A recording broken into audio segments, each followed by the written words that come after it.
We are back with your statement. When we parted before lunch, we had just finished the topic on the financing and funding of the political task team.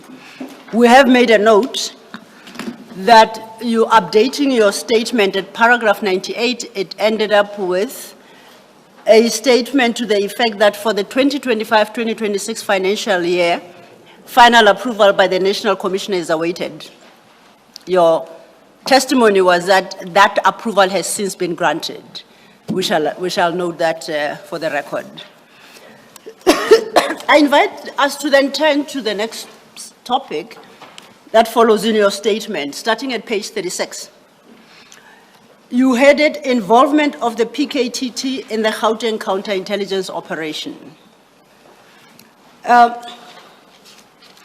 In the first few paragraphs of your statement, and if you could follow the orders you have set them out in your statement, you provide a general background to what you will eventually speak to, which is the actual involvement of the task team in that operation. So if you could start from paragraph 99 with the events of the 17th of April 2024.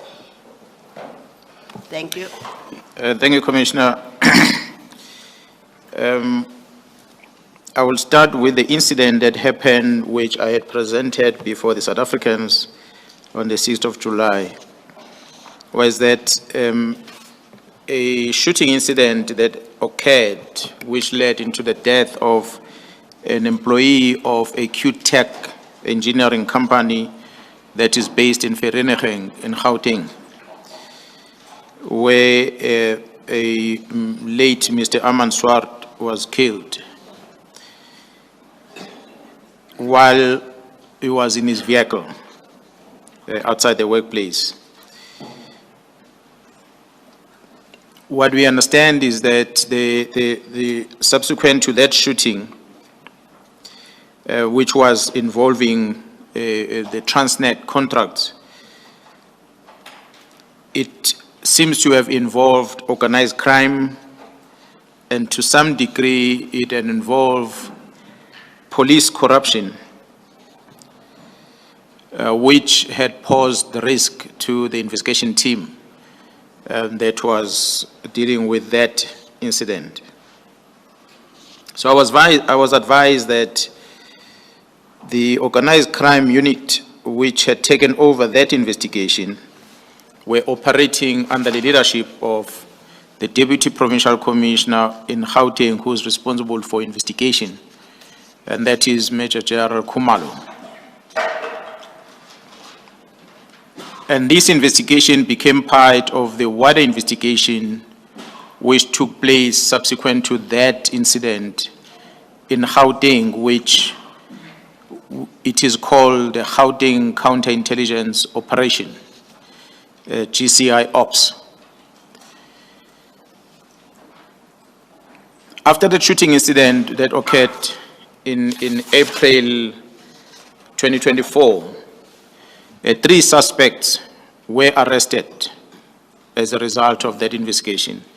Amongst the 3 suspects, or the names of the 3 suspects, one of them at the time was a police officer, Michael Puletau. He was arrested together with 2 individuals, Musa Kekana as well as Tiago Floyd Deni Mabusela.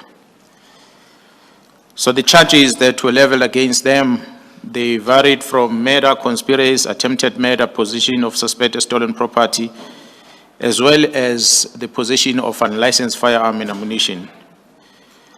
Through forensic analysis, those firearms were linked with multiple other murders other than the one that occurred of Mr. Swart.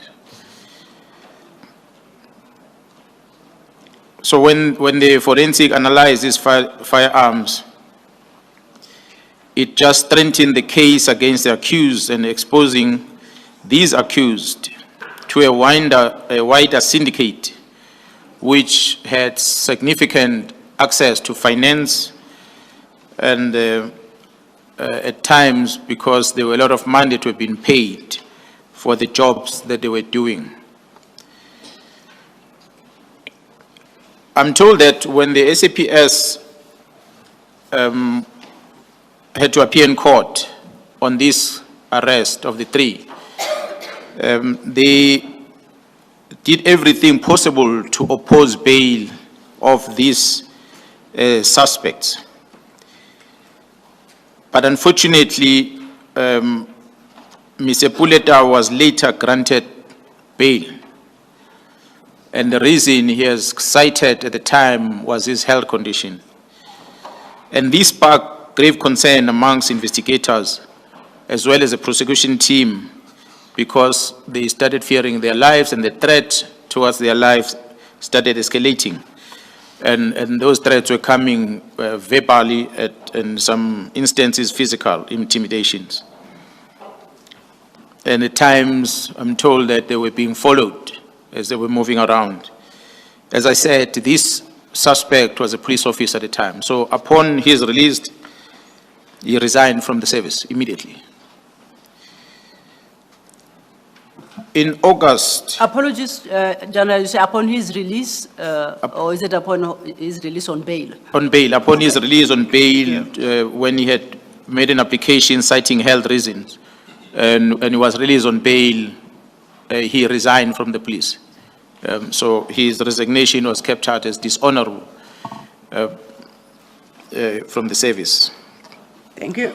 So as a result, in August, Ms. Kutsie, who is a senior prosecutor, directed a correspondence to the head of the team that was investigating at the time, a team of organized crime, which was led by a Brigadier Hopabe, who was heading the organized crime in Gauteng province, as well as her commander, which is the Deputy Provincial Commissioner, Crime Detection, Major General Kumalo. And that correspondence was also addressed to the Provincial Commissioner of Gauteng, Lieutenant General Mchunu. The same correspondence was addressed to the Deputy National Commissioner, Crime Detection, Lieutenant General Sibia, and the National Commissioner was a recipient of the same correspondence. So in this correspondence, Ms. Kutsie, who is a senior public prosecutor, formally expressed the threats being faced by the investigating team, by those that are accused of the crime of murder of Mr. Swart, together with the associates that are involved. And the advocate requested an urgent protection for 2 investigators that are part of the investigation team. Before you proceed, you reference a letter there which you have annexed as MK8. Can we perhaps, as you go through that part of the testimony, turn to the actual annexure? MK8 chair starts at page 181 of file 2.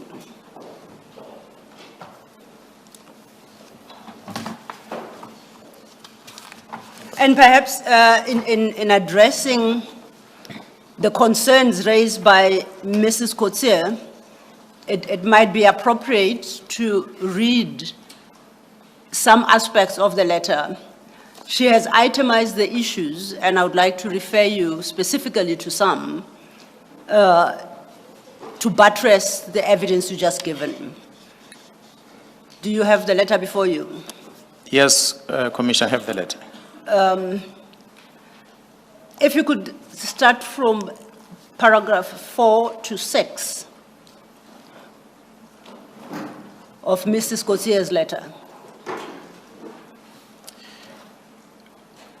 And read that into the record, sorry. My Okay, apologies. Commissioner, on this letter from the Ms. Kutsie, the prosecutor, paragraph 4 reads, I quote, investigations have also revealed that the assassination is directly linked to whistleblowing to the hotline of Transnet, which involved millions of rands of corrupt activities.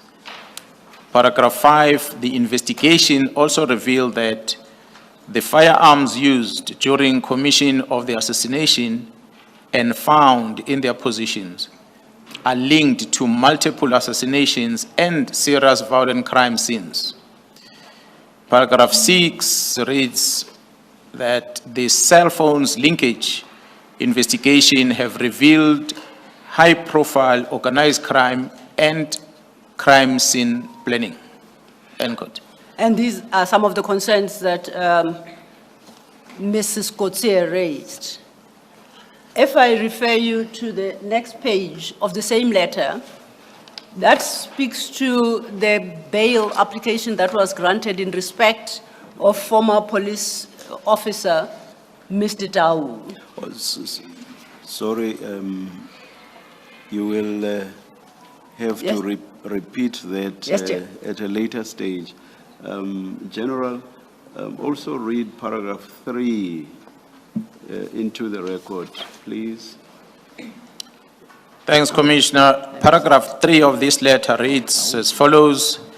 The investigation has proven that all 3 accused are involved in a serious organized crime syndicate, of which almost R1 million was offered for the assassination in this regard. Thank you. Thank you, Chair, and thank you for pointing it out. It's an important aspect. It's one that the next witnesses in particular will concentrate on, and we appreciate that it be brought to the fore. Getting back to the issue then, General, at page 183, item 10. Item 10 concerns the bail application that you referenced. Let me start here. It's correct that that was the bail application in which Mr. Officer Tau was successful. Is that correct? That is correct. It was the same bail application. Was it the same bail application in respect of the other 2 accused in that matter? Would you know? Because I was not part of it, I was reading from the letter. Okay. Yes. Now then, just paragraph 10 seems to reflect concerns regarding how the magistrate dealt with that application. So if I may request you to read that into the record. The entire paragraph 10 reads as follows. As a letter from Ms. Gauteng, the Senior Prosecutor, Regional Court, Vereeniging. The magistrate, for some bizarre and unexplainable reason, decided to grant Tau bail of 10,000 rand and place him under house arrest.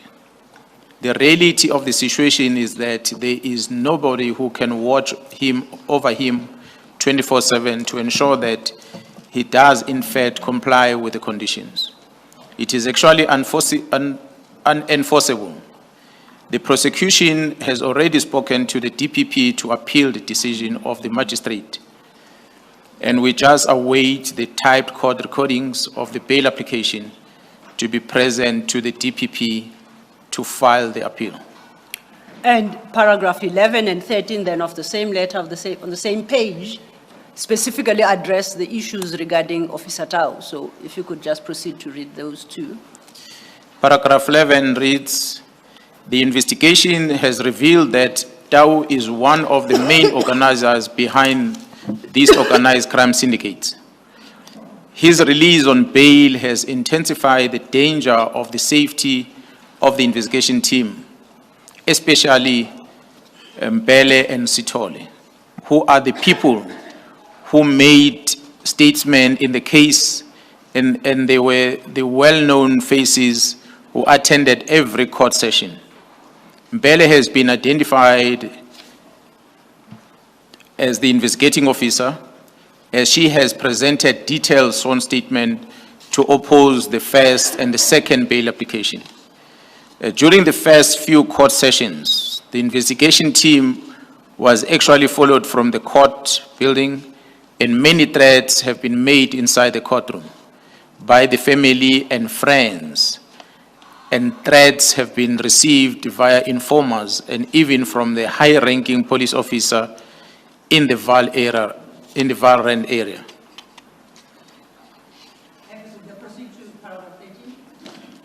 Paragraph 13 reads, Tau clearly has a very large support system and large amount of money are spent to obtain the best and most expensive advocates. The money is clearly coming from the syndicate, as all three accused are currently unemployed. And lastly, then, at paragraphs 14 and 15, Mrs. Coetzee addresses the question of how the investigations have been conducted. And lastly, the state. Apologies, I'm not on record. I'll have to start again. I request you to then turn to paragraphs 14 and 15. And the first speaks to Mrs. Coetzee's view on how the case is progressing and it's been conducted. And 15 speaks to the danger that is now confronted, that now confronts the detectives. 14, Commissioner, reads as follows. The case is brilliantly investigated and the accused are 100% connected to all the charges against them. They obviously face long terms of imprisonment as well as defined life sentence for the assassination. Number 15 reads, from the above mentioned, it is clear that the lives of the investigating officers are currently in grave danger, as well as the safety of police dockets. And I see at 16, final paragraph, it's a direct now request to the addressees in that letter. The specific address request that is on this letter, Commissioner, on paragraph 16 reads, you are requested to urgently arrange for the safeguarding of especially Mbele and Sithole. There is a real danger that their lives are in extreme danger, as these organized criminals will do everything in their ability to try and destroy the evidence against them and or to seriously derail the trial. It has just now become so much easier without having unlimited access to technology and his syndicate's friends and family. Thank you. From paragraph 105 of your statement, then at page 36, you then deal with what transpired after receipt of this letter, particularly from General Khumalo's perspective, if you could pick it up from there. Commissioner, I had mentioned that General Khumalo, who was the leader or was a project manager of the political task team in KZN, had been appointed as a divisional commissioner of crime intelligence. Through the formal sub-channels, the request that was provided to the head of investigation in the province, which is also a Major General Khumalo, that Khumalo requested crime intelligence, which fell under a Major General Lekalakala in Gauteng, who is responsible for crime intelligence in Gauteng, was requested to conduct the threat assessment as a result of this letter. And the threat assessment was then assigned to Colonel Ntuli, who works under crime intelligence. Colonel Ntuli's findings were that the risk was high and they recommended 24-hour protection. In addition to what Colonel Ntuli requested was that Lieutenant General Khumalo need to be informed.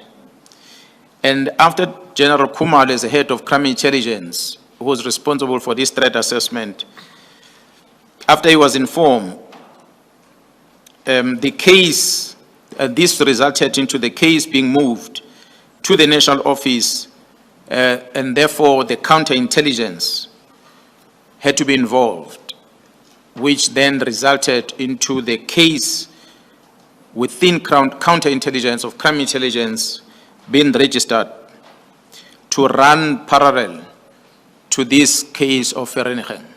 So Lieutenant General Khumalo, as the head of crime intelligence, after being briefed about this threat, he then tasked counterintelligence to register a case so they can run an investigation parallel to what was sitting in court already in Vereeniging. Then your paragraph 106 you basically summarize what you have read into the record from Ms. Coetzee letter. And at paragraph 107, you summarize the impact of the claims by Ms. Coetzee in her letter. And if you could take the commission through that. Given the apparent association of the SAPS officials of all ranks with persons who are subject of investigation, the threat made against investigators and allegations that were leveled against the magistrate of bribery established links to members of the cartel that were under investigation, a growing concern of infiltration of police, and the reduction of the investigation team, which at the time there were 5 members, and they were reduced to 2. May I interrupt you, and I do apologize. A bit of a misstep.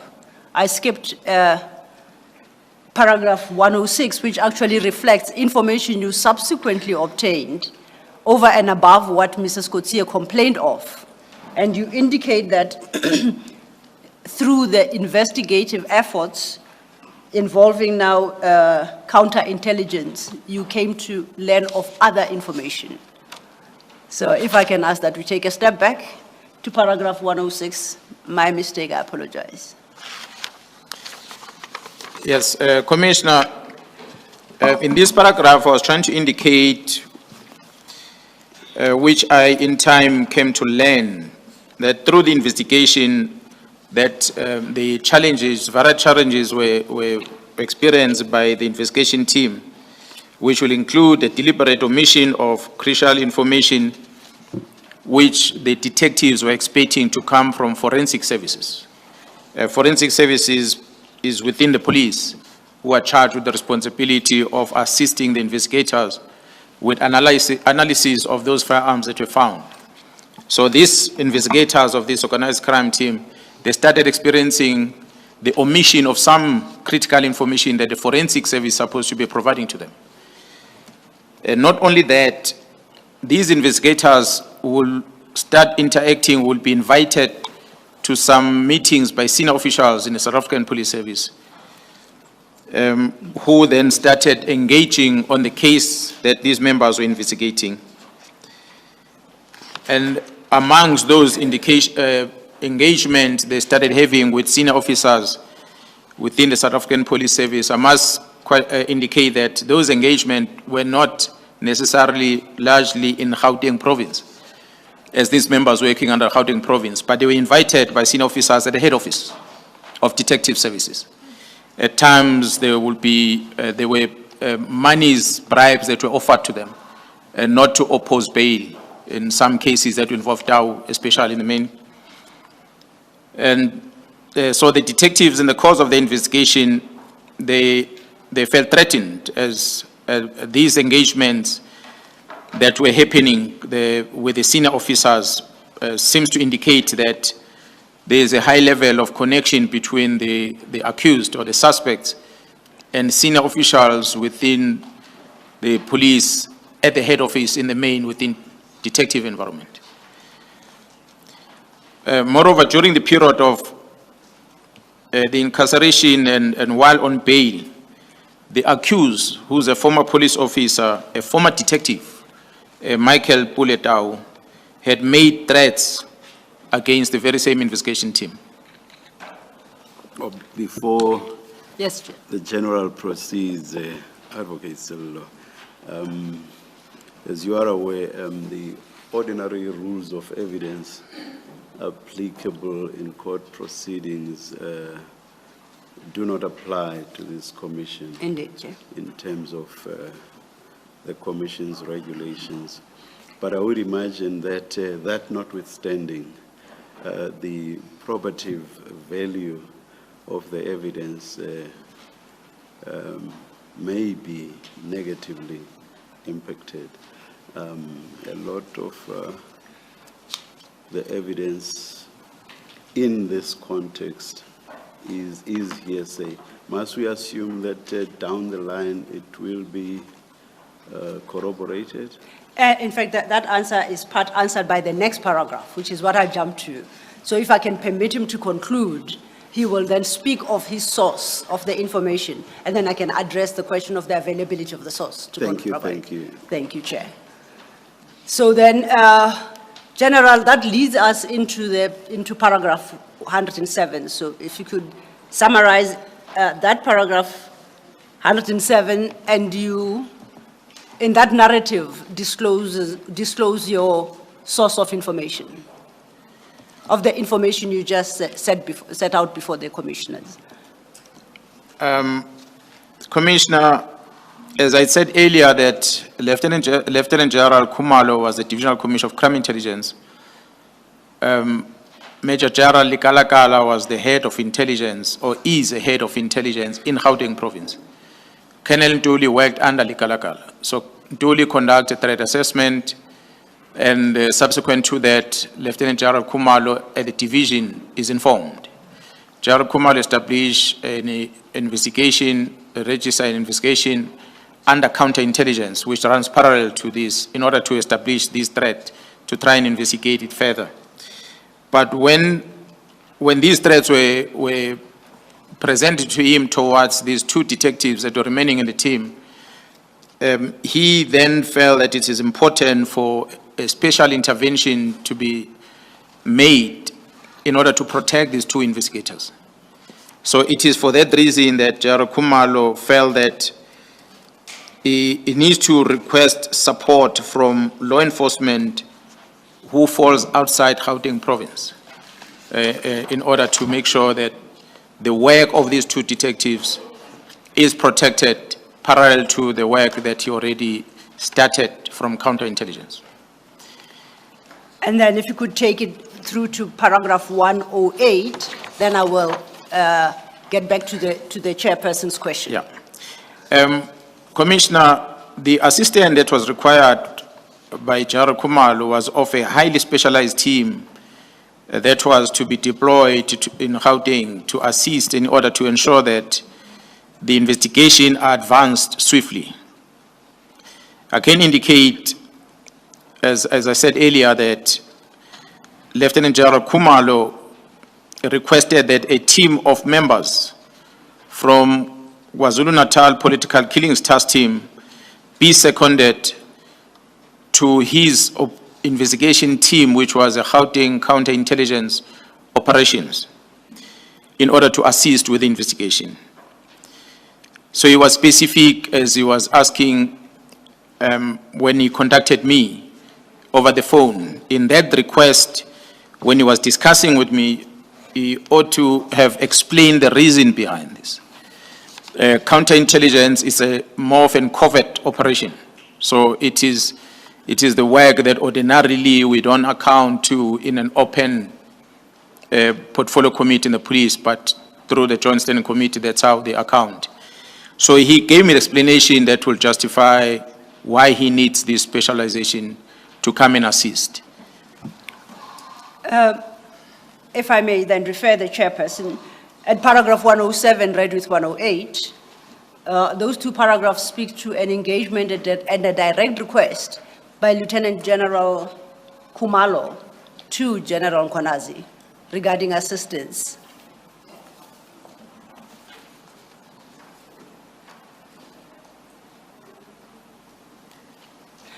Thank you, Chair. And having pointed that out, if you could just skip to paragraph 156 and 157.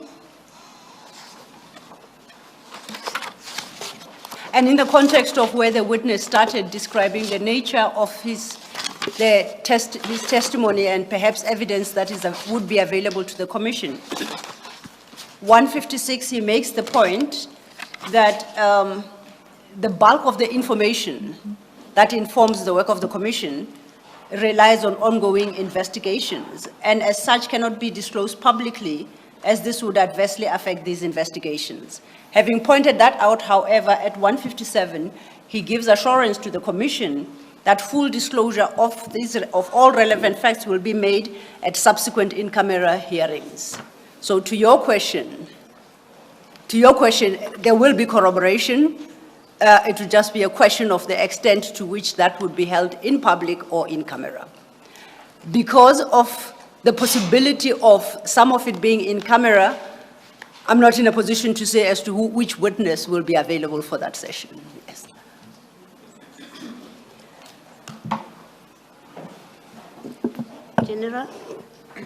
General Mkhwanazi? Yes.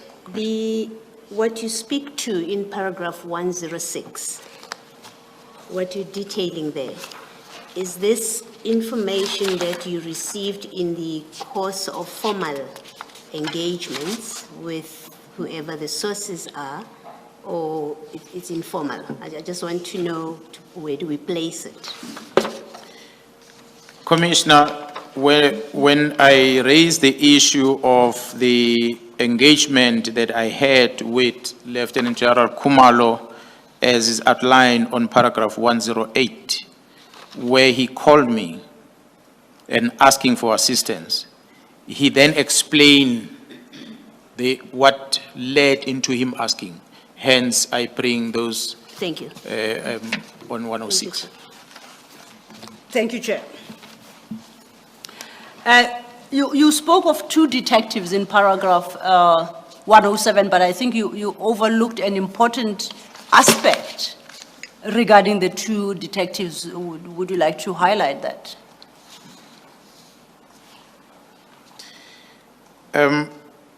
I must indicate that, Commissioner, there were 5 altogether. And what made this threat to be high was because there was a reduction of the number of investigators into that case of Erenegeng from 5 to 2.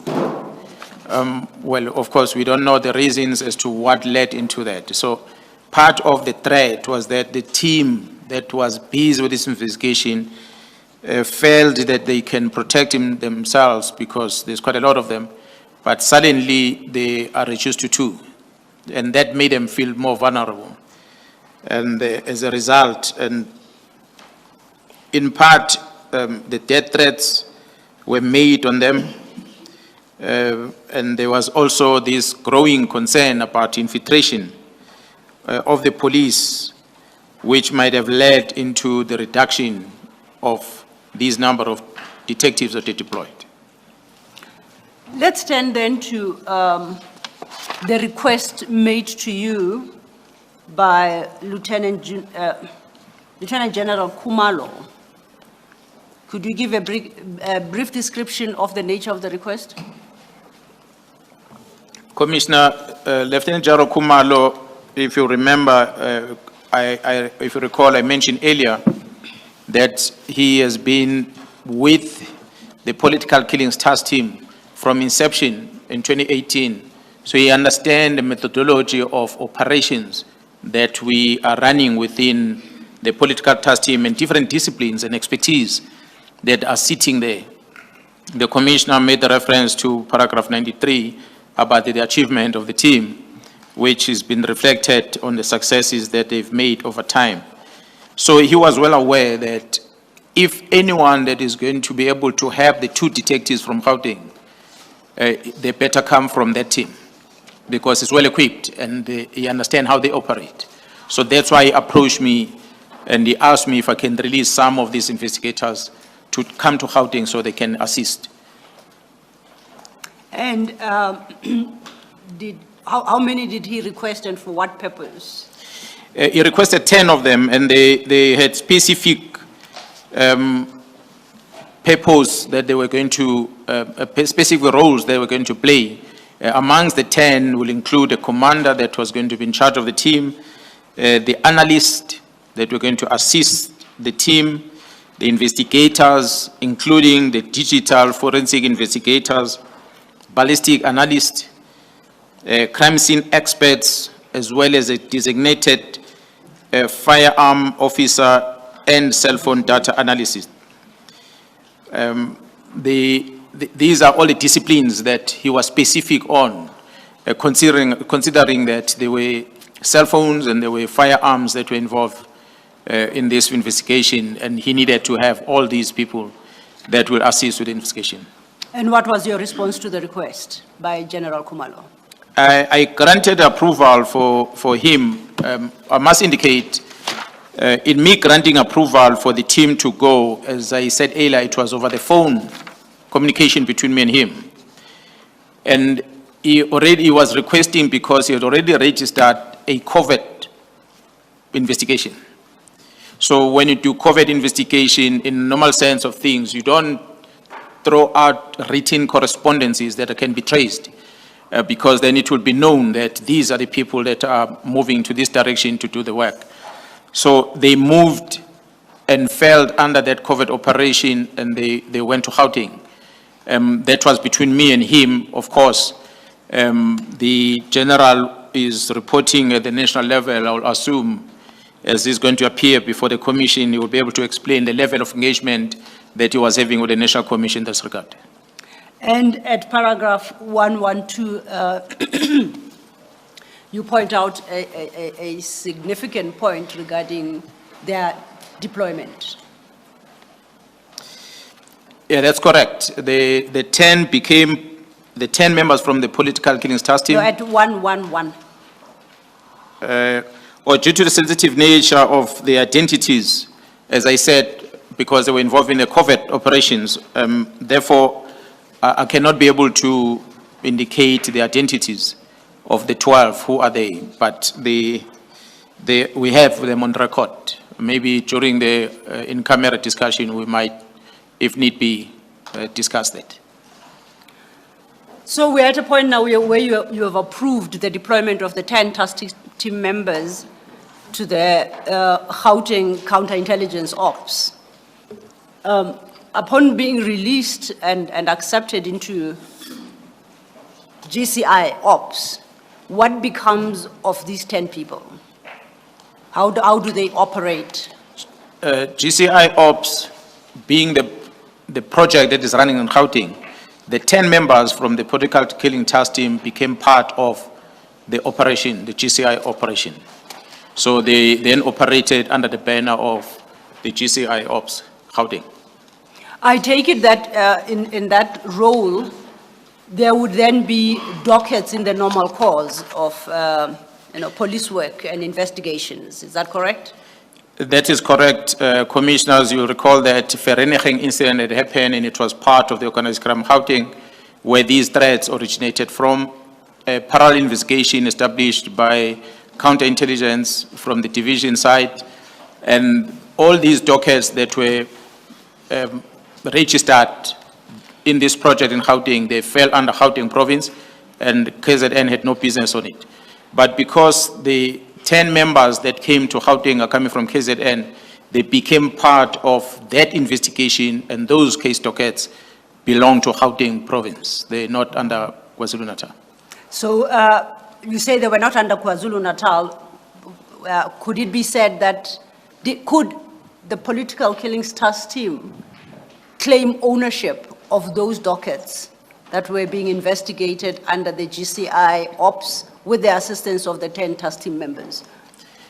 No, negative, Commissioner. The members, when they left KwaZulu-Natal, they only left with their tactical equipment only. The investigation that was conducted in KwaZulu-Natal remained with the political killing task team in KwaZulu-Natal.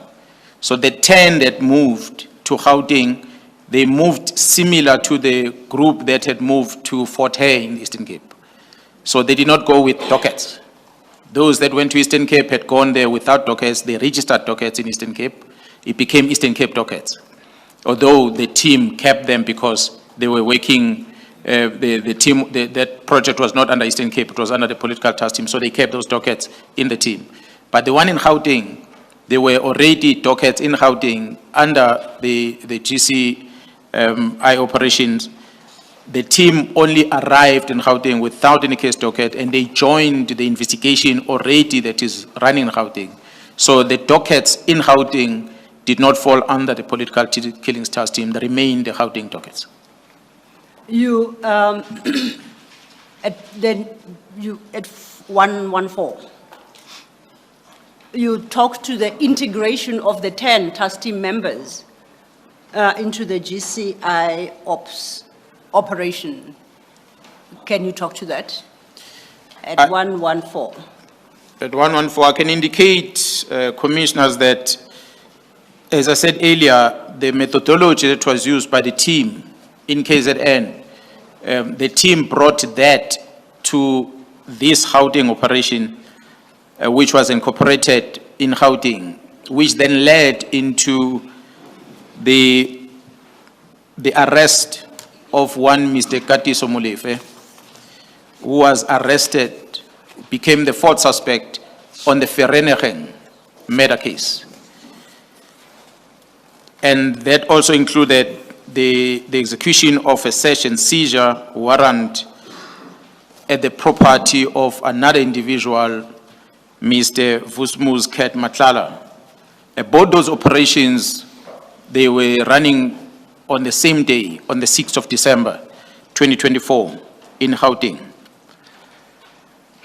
So, to check my understanding, and in particular in relation, for example, to the arrest of Mr. Katiso Molefe, you suggest that the task team members were involved in that operation, they were a part of that operation, but they were not doing so as falling under the auspices of the task team. They were falling under GCI ops. Is my understanding correct? It is correct. If I can maybe request, Commissioner, as we have done, when we call the members political killings task team.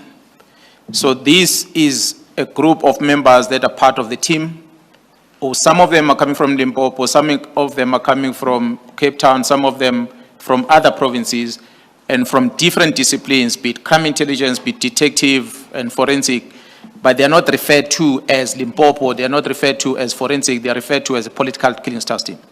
So the 10, upon leaving KZN, they put aside the title of being a political killings task team, and they wore the badge of being a Gauteng counterintelligence operation. So going forward, we'll then talk about the Gauteng organized crime investigative team operation that was running. So that is the title that they would be carrying, knowing that they are coming from wherever they come from, but they are now a Gauteng organized crime operation team. So then at paragraph 115, you suggest to leave these issues at this juncture, explaining that General Khumalo will in due course testify to these facts. That is true, Commissioner. It's for that reason that I'm saying that this was Lieutenant General Khumalo running operation under his profile or portfolio as crime intelligence, not as a project leader for the political killings task teams. Therefore, he will come and explain more of what this operation is all about. You next specifically make reference to two arrests. The arrest of, the heading of your subject is arrest of Molefe and Nhlanhla. And you deal with a number of issues pertaining to these arrests. I would like us to go through that, starting at paragraph 116. Commissioner, the heading here says arrest of Molefe and Nhlanhla. Of course, we are covering, we had said earlier on paragraph 114 that there was a search and seizure at Nhlanhla, but not the arrest. That was on the 6th. But as we work on this paragraph going down, we're going to reflect the arrest of Nhlanhla, which then occurred later. That's why the heading reads arrest of both Molefe and Nhlanhla. As I said, Commissioner, that General Khumalo, Lieutenant General Khumalo, as a project leader, as a person who had asked me to release members to go and assist, we therefore remain in contact, communication between me and him, partly mainly because I needed to get a regular feedback about these members that he had requested for, because I needed to establish the extent, the duration that these members are going to remain in this team. So we had to keep in contact and updating me on what was happening. And the main reason is because the member still had to execute the task of KZN as it was given to them, which will include some of the work that was done in the Eastern Cape. But they were withdrawn to come and support him in Gauteng. So I did not want that prolonged deployment of theirs to have an impact on the work of the task team in KZN. That's why we had that continuous communication in order to be able to know what is going on. So, commissioners, that's why I'm saying that it was necessary for this communication in order for me to be able to know the duration of this operation. And that is why then during this engagement between me and him, he will constantly update me about the work that the GCI ops were doing in Gauteng. And he then outlined to me that on the 6th of December last year, the members that the operation GCI ops in Gauteng resulted in the arrest of Mr. Mlife, as well as the search and seizure and the questioning of Mr. Nhlanhla. Both of them were accused. One was accused of murder on Ferenegeng, and the other one was questioned with regard to the kidnapping of one Mr. Jerry Boshoga. So I am advised, Commissioner, that soon after Mlife's arrest and charged for murder and conspiracy to commit murder, after that charges were leveled against him, there's been further charges that is also be included on Mr. Molefe. Mr. Nhlanhla was questioned in December, but only to be arrested in May this year, where he was arrested on 3 counts of attempted murder as well as conspiracy to commit murder. So both of these individuals have now formally been charged with serious offenses for which harsh sentences will probably be imposed by the law if proven. So it is my considered view that the secondment of these 10 members from the political killings task team was correct. The decision that we made to release them have got us a result in terms of assisting in dealing with the organized crime and also satisfying the concerns that were raised by the senior prosecutor, Advocate Kutsie, when she wrote a letter and raising a concern with regard to the work of the investigators on the Ferenegeng case. So in terms of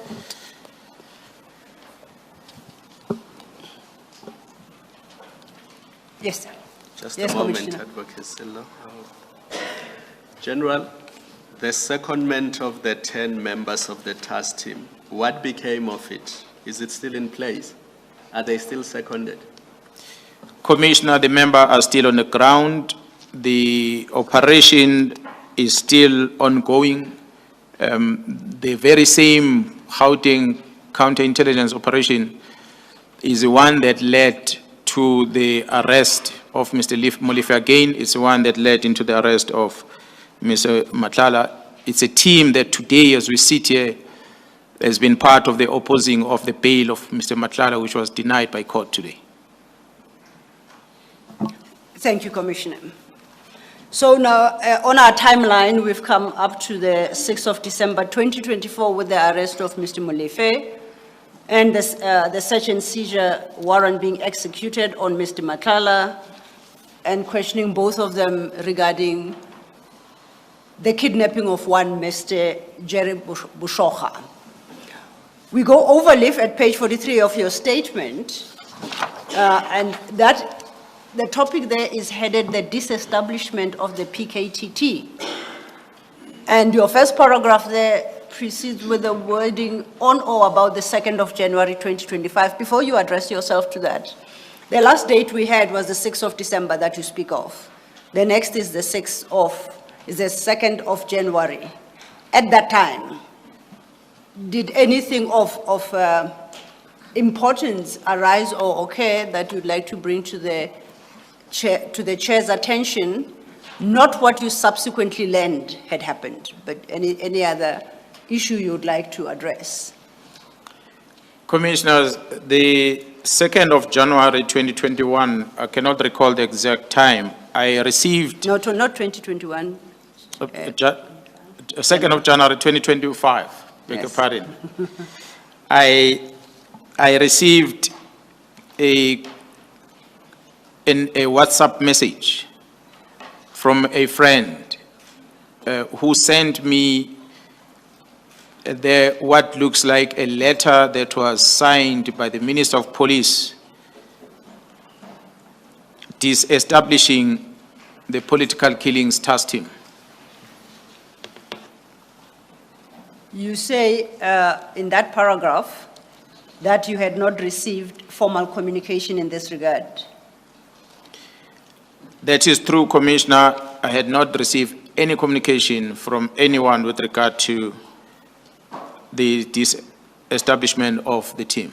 So you established on the 2nd of something that had transpired involving the task team before the 2nd, but you did not do so formally. You learned through a friend, so you say. That is correct, Commissioner. I learned through a WhatsApp message with a copy of the letter that was sent by a friend. What were the implications what was your understanding of the implications of the letter that you received? What is the notion of the disestablishment of the task team, and what are the implications thereof? Well, the implications were going to be severe, Commissioner, because this is a team that was formed in 2018, where the executive or the head of the executive, which is the president of the country, was involved. A group of ministers, which we refer to as the interministerial committee, were overseeing the work of this team. Different steering committees that were charged with the responsibility to oversee the work of the team, as well as, more importantly, the budget, the financial cost that was given to the team.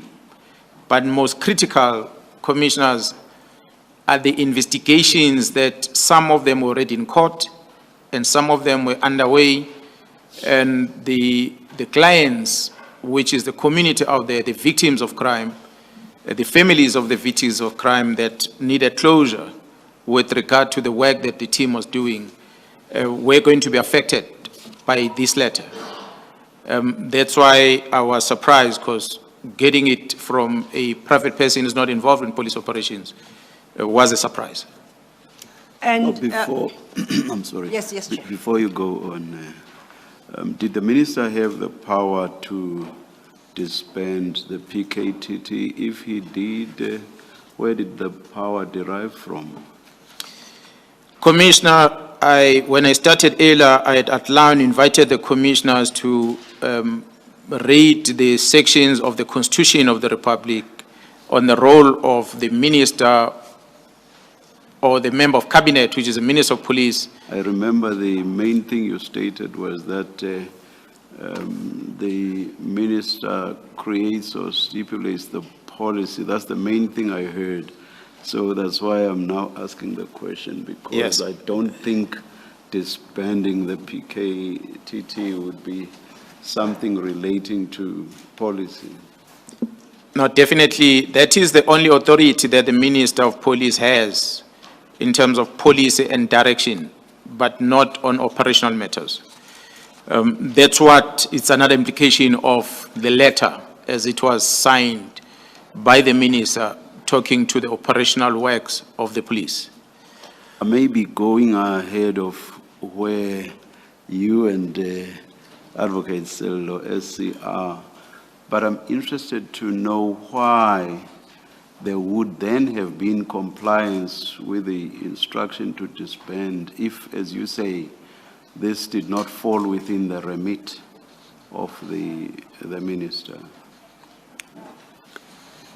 Commissioner, I had indicated when I presented since this morning that the team was funded and the finance was running up until the end of the financial year, which is the 30th of March 2025.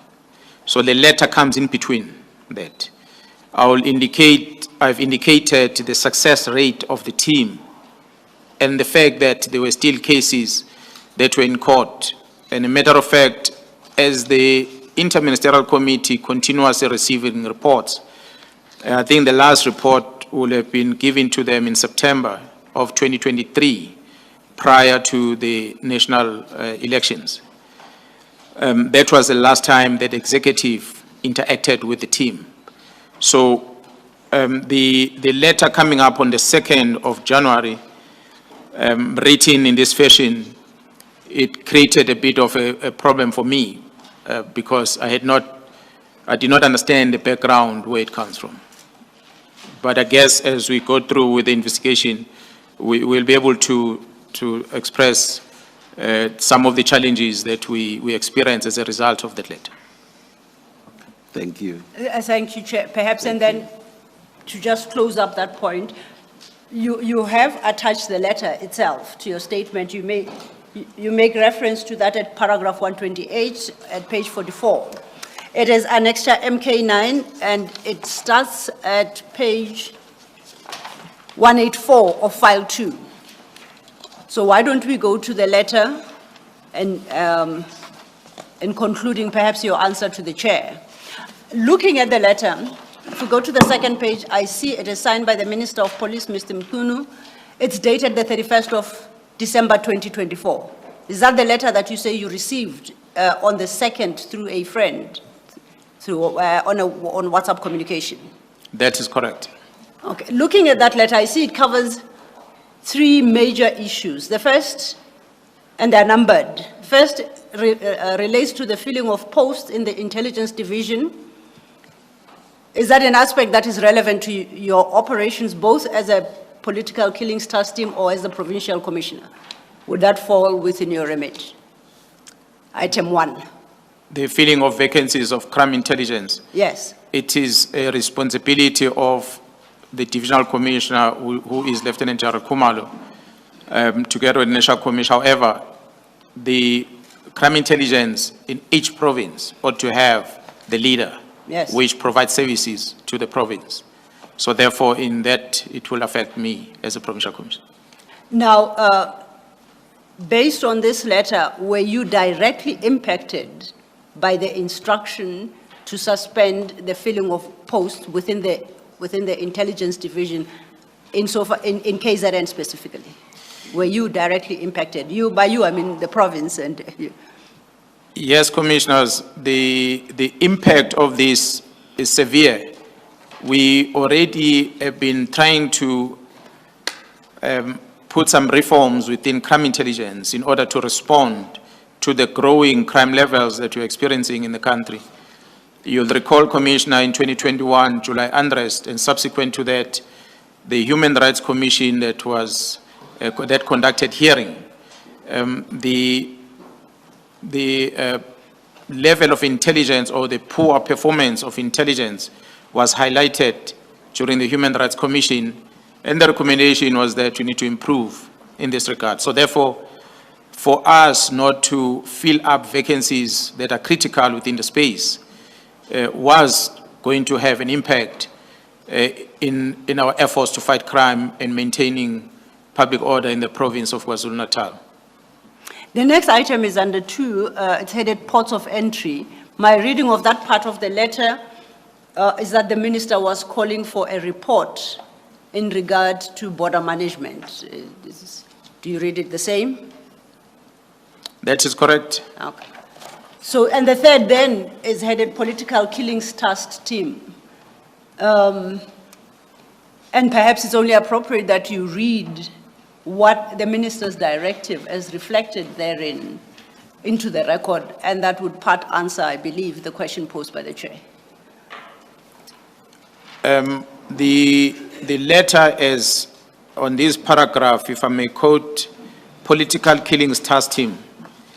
In 2019, a directive was made to the National Commissioner of Police following the Morane Commission report, even though not flowing directly from such, that an interministerial task force be established.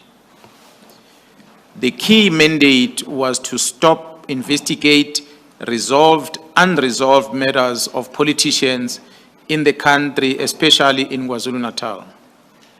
My observation in this regard, as indicated above, is that further existence of this team is no longer required, nor is it adding any value to policing in South Africa. I therefore direct that the Political Killings Task Team be disestablished immediately. Further, that a preliminary report in this regard be submitted to the Minister by the 20th of January 2025. The final and closing report must be submitted to the Ministry's Management Executive Committee meeting late January 2025, the date of which will be communicated as soon as possible. Yours sincerely, Minister of Police, Mr. E.S. Mchunu, MP.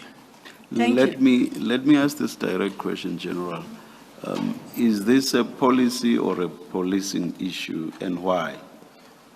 Commissioner, as in my opinion, views and experience I have in the police of over 30 years, this is a letter that is operational, not policy.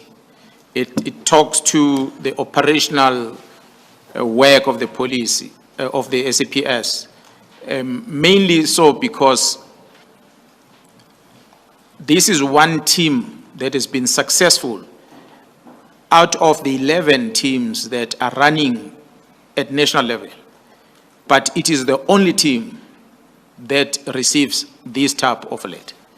So I felt that this is an operational thing, notwithstanding the fact that there are other background references in terms of the establishment of this team that were omitted, perhaps were not known to the Minister, the reason of which I think he is in a better position to explain. Thank you, Chair. I know further on in your statement you deal with these issues, but I would like to invite you to give a preliminary response to the statement made by the Minister in the letter, and I quote, "My observation in this regard, as indicated above, is that further existence of this team is no longer required, nor is it adding any value to policing in South Africa." Do you have any comment to that statement? Commissioner, I disagree with the assessment of the Minister in this regard. I have displayed earlier today, also in the statement, previous pages, the work that the team have done, the success rate, the performance that influence the extra work to be given to the team, which will include the work in the Eastern Cape, as well as traditional leadership. So for a minister to reach this conclusion, worse, because the minister has not received a formal briefing on the work that this team is doing. So to me, it was a wrong conclusion that the minister has reached, which is why it became a matter of concern.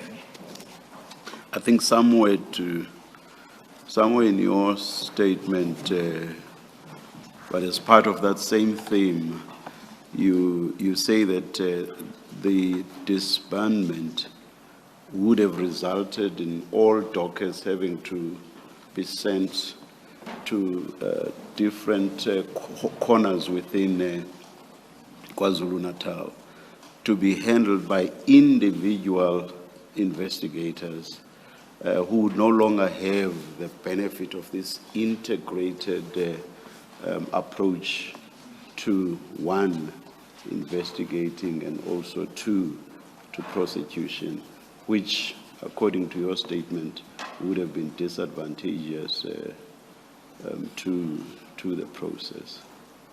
That is correct, Commissioner. I can agree with you more.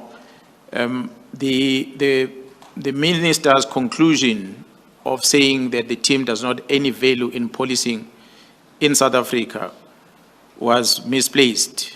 It is my belief that perhaps, as I had said in the public, in the very same month of January, that someone influenced the minister to do this. Yes. Thank you. General, you say that at the time of this letter, the minister had not received a formal briefing on the work of the task team. You say formal. Had he received any briefing at all from you in particular? Commissioner, when the minister arrived, I cannot remember the date when he was appointed. He had invited the police management to the South African Police Service Academy at Pretoria West, where presentations were given to the minister. But that was strategic presentation that were given to the minister, not specifics on operational matters. I had an opportunity also to stand, take a podium there and present to the minister. One of the remarks I made in my presentation to him was to invite him to visit KZN so that he get to experience some of the operational challenges that we have as a province, especially because he's a resident of the very same province. So it was in a part of my presentation when I was talking to him. But in a formal briefing, as it was done during the IMC of the previous administration, there was never such a briefing. There was never such an opportunity presented for a formal briefing to be made to outline in details of what the team has achieved up until the time when he wrote this letter. Actually, up to date, he has never had that platform. And perhaps if I may just follow up on that. Earlier in the morning, in discussion of the IMC, you stated that the Minister of Police is the chair of that committee. Is that correct? That is correct. Is the chair of the committee. Do you know who calls for the meetings of that committee? Although I will not necessarily know between the ministries how they communicate, but from the police, we'll always get correspondence coming from the Minister of Police as a chairperson convening such a briefing session. So that will go via the National Commissioner's Office and it will be brought to us so that we prepare for that briefing and the date when the briefing is going to take place. Since the Minister Mchunu assumed office, I think it was May 2024, have you received such an invitation? We have never received an invitation at all.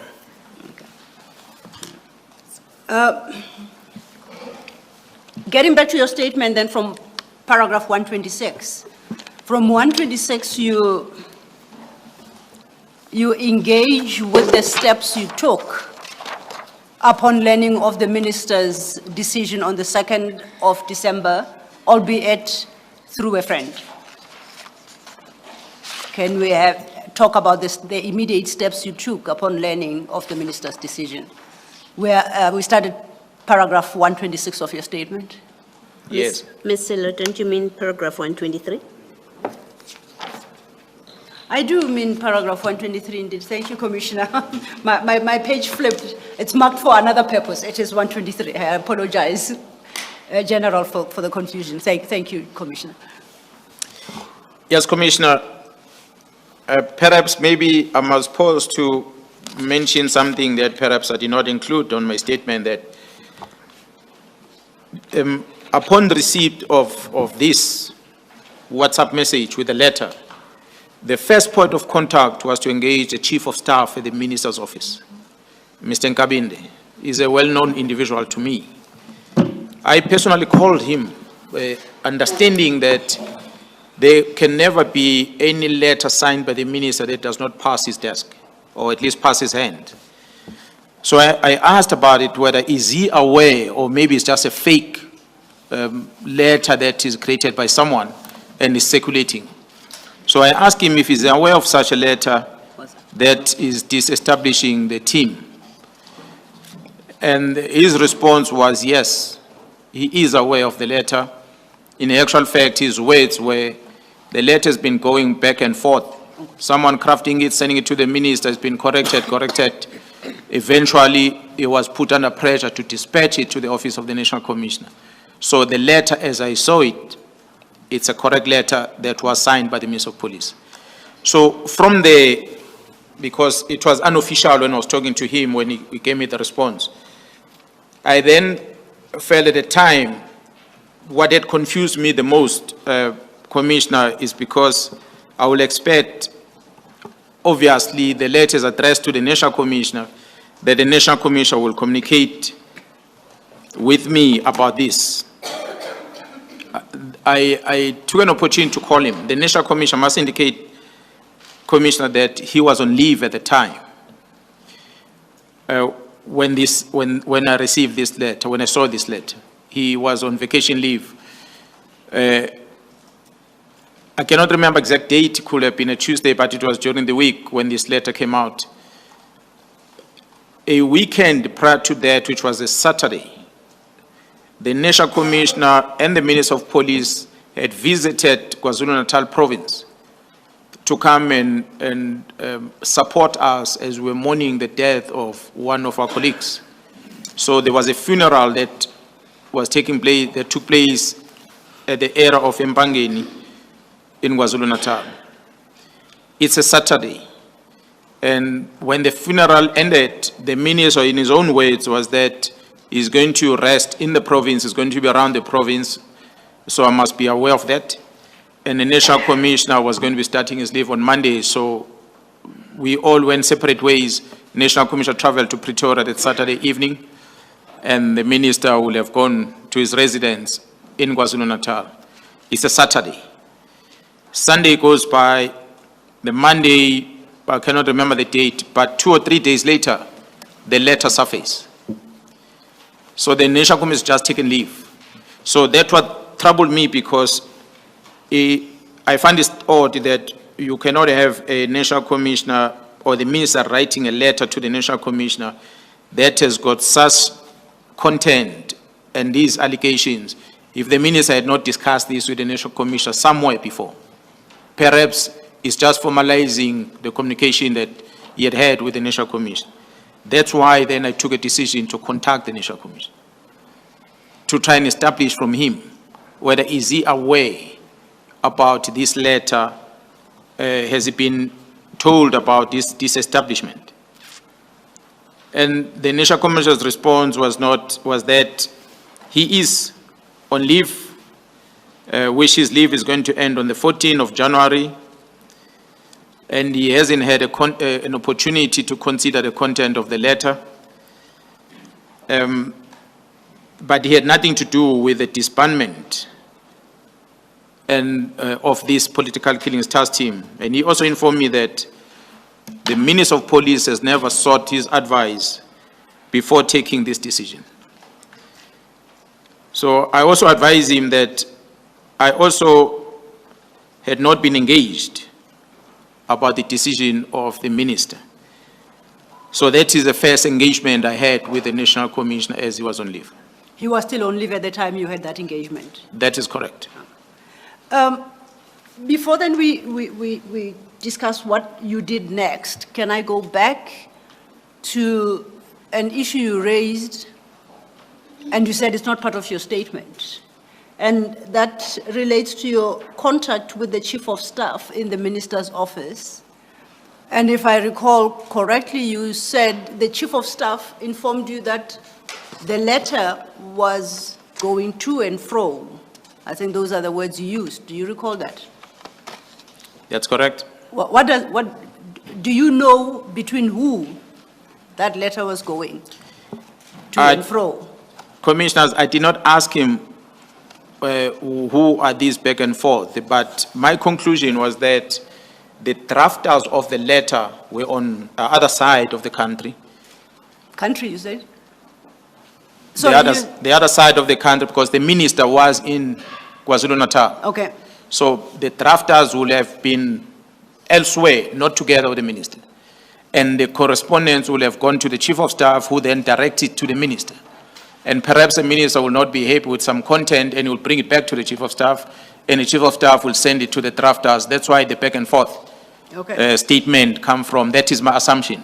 Okay. And eventually, after the signature was placed on the document, then the chief of staff was, on his own words, pressured to make sure that the National Commissioner's Office receives and acknowledge the receipt on the letter on the day. So he never told me who pressured him to do that. So Okay. I guess the investigation will be able to discover where did the letter originate from before the minister signs it. The pressure was on the chief of staff. That is correct, Commissioner, according to his own words.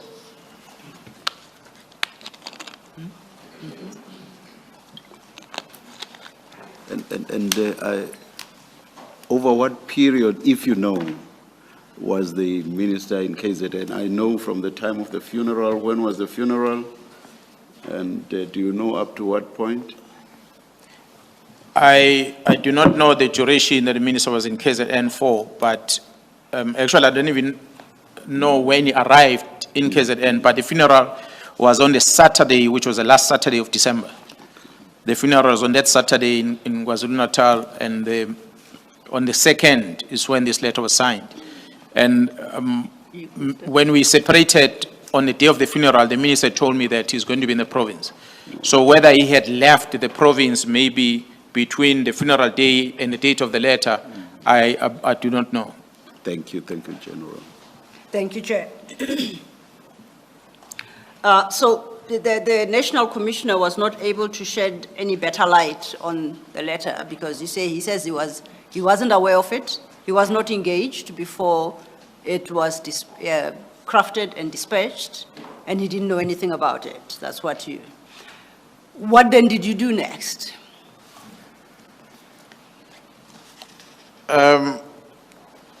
Commissioners, I made a suggestion to the National Commissioner that he must speak to the minister in order to be able to establish the factors that made the minister to consider arriving in this conclusion and the drastic decision to disestablish the team.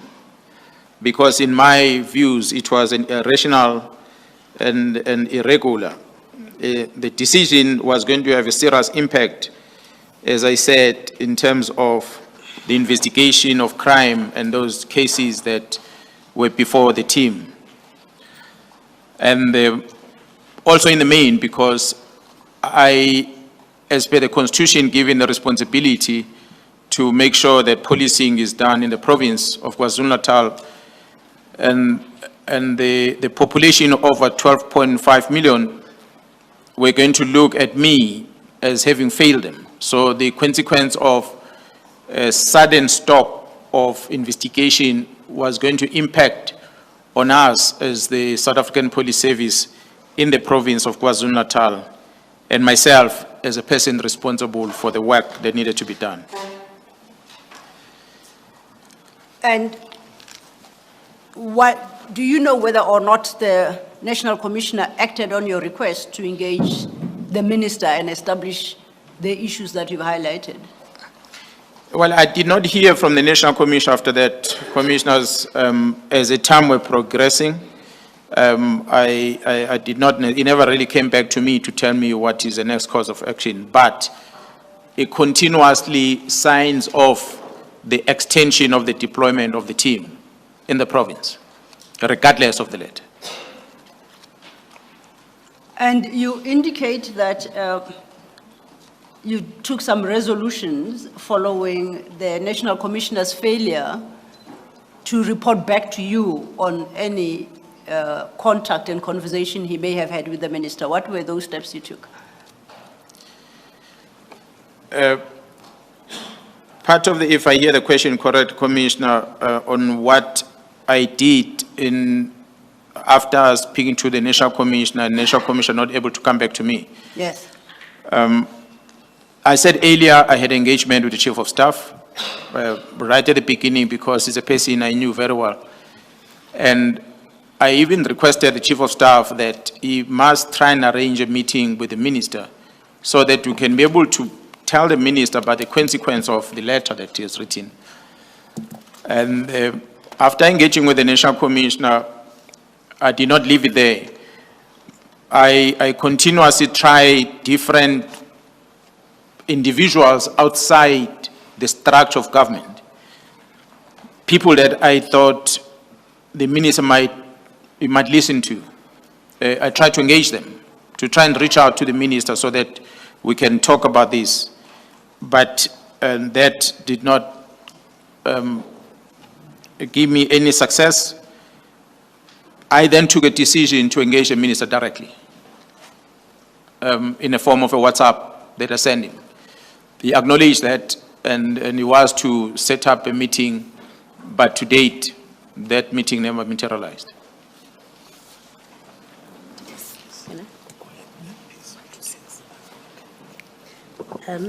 General, you seem to have skipped paragraph 126 as another step that you took. Do you want to speak to that? That is correct, Commissioner. In my effort to try and make sure that we get to engage with the minister about this matter, part of my request to the National Commissioner was that if he's not able to get an audience with the minister to talk about this, the least he must do is to approach the head of state, the president, because he accounts to the president, and the president knows about the establishment of this team and the work that the team is doing over these years. So he must be informed about what the minister has done, and I wanted the National Committee to establish whether is the president aware of the decision of the minister, is he supporting this decision of the minister? Because as a provincial commissioner, I can't go directly to the president, so I needed to engage my boss, which is the National Commissioner, to reach out to his boss, the president, because, of course, the executive authority, the minister, has taken a decision that seems to be contrary to what we are doing as the police. I also wanted to indicate, I reminded the National Commissioner that the work of this team was as a result of the interministerial committee. This is not a South African police service operation. This is an integrated operation which account to a group of ministers as doing oversight on behalf of the president. So it cannot be correct then that one minister takes a decision without being part of the collective, or even so, the decision that is taken is an operational decision, whereas the IMC at the beginning did not participate in the formation of the team.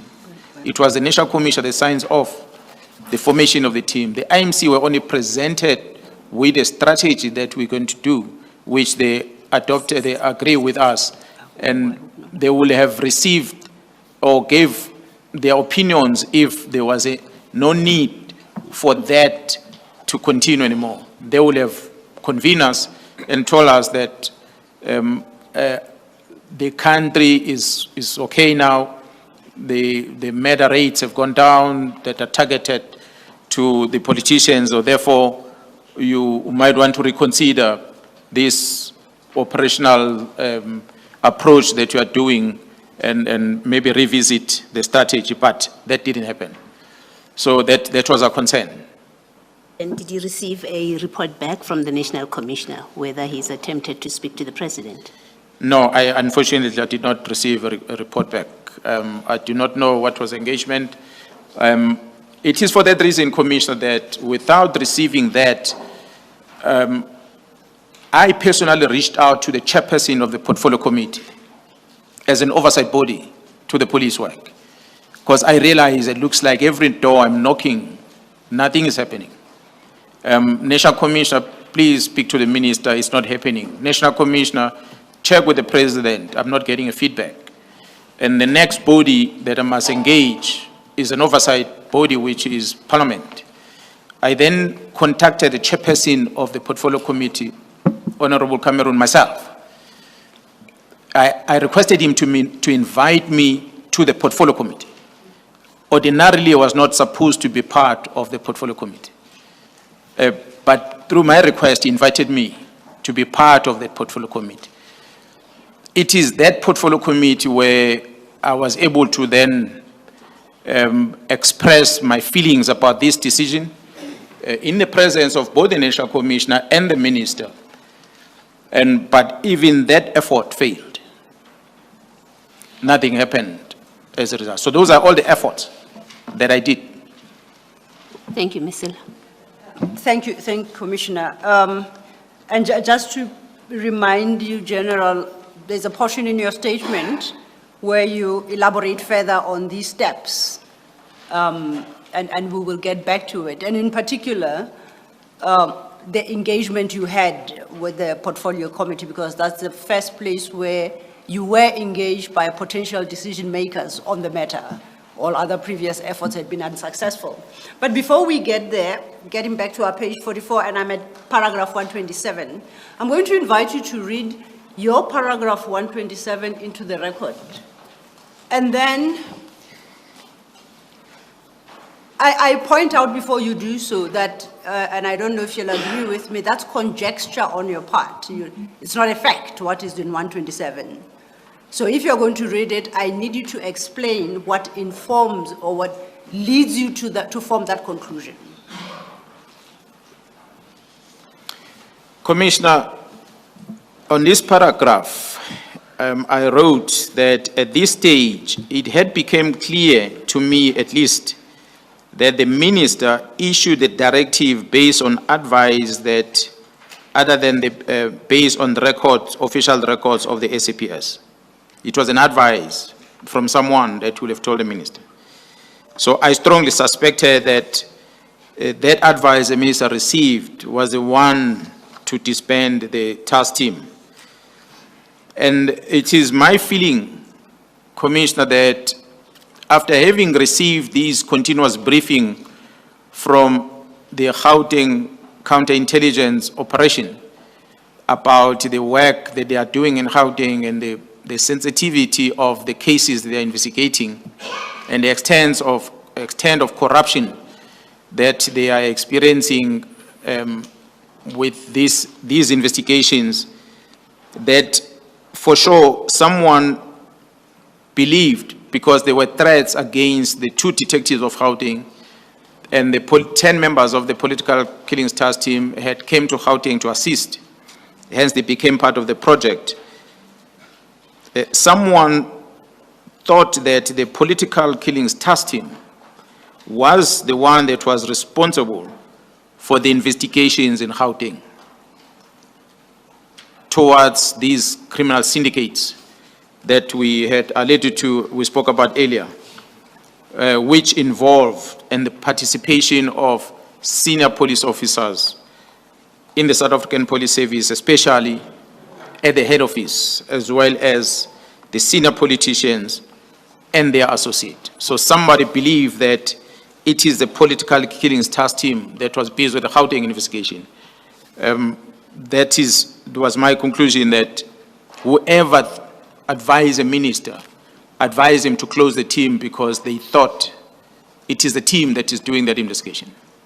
Now, and I did qualify that that is your conclusion, and in this paragraph at least, you don't substantiate that conclusion or provide a basis for that conclusion. My question to you is, do you personally have any evidence, or is there anyone within the investigative arm or involved in the investigations who would be able to adduce sufficient evidence to at least support the conclusion you have drawn? Do you know of the existence of such evidence? Commissioners, I am aware of the evidence that was extracted as the team in Gauteng were investigating, which made me reach the conclusion that indeed this is what made someone to influence the minister to close it, because the evidence that we're going to present later by someone who's going to come before this commission who were part of this Gauteng investigation, they uncovered that communication within the syndicates was making a reference to the team, not being understanding that what is happening in Gauteng is for Gauteng, it's not for KZN. You say communication between the syndicate, but you are not implying that that communication extended to the minister, are you? To some degree, the associates, as I referred to here on this paragraph, are associates of the minister. And the very same associate does show communication that seems to suggest that the minister is fully involved in the decision that this syndicate is taking. Do you accept the responsibility on your part to substantiate fully, not necessarily today, but in the fullness of time, the conclusions you have drawn in that paragraph?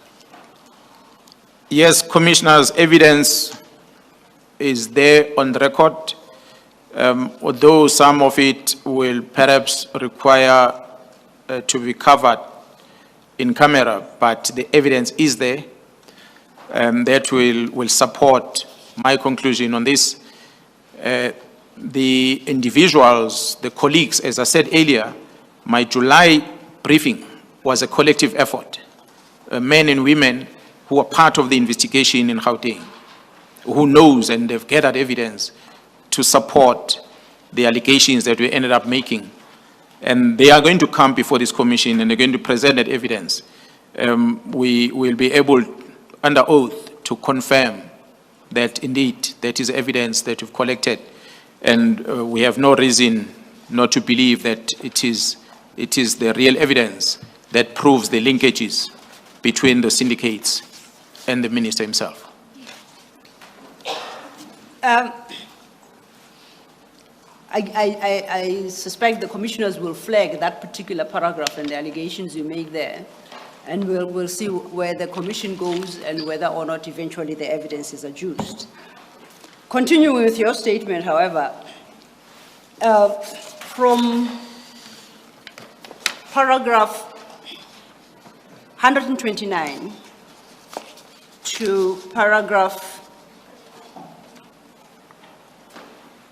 137, you basically deal with the experience of the task team, the efforts of the task team, the reports continuously made by the task team in challenging the conclusion arrived at by the minister in his letter of the 31st. You see that? Would you like to briefly touch on the issues that you raised in those paragraphs? Commissioner, referring to paragraph 129. I'm referring to from paragraph 129, where you engage now with the letter, and you stated in the letter, I quote, "The minister claims that his observation is that the existence of this team is no longer required. I do not know what facts support the minister's conclusion. I deny the correctness of the minister's conclusion and aver that they are wholly baseless." That's what you stated 129. In succeeding paragraphs, you then engage with the basis for why you disagree with the minister's conclusion. And that's what I would like you to summarize for the benefit of the commission. And that should take you to 137, paragraph 137. Okay, thank you, Commissioner. As I indicated earlier, that this political killings task team is one of many task teams that are running in the country.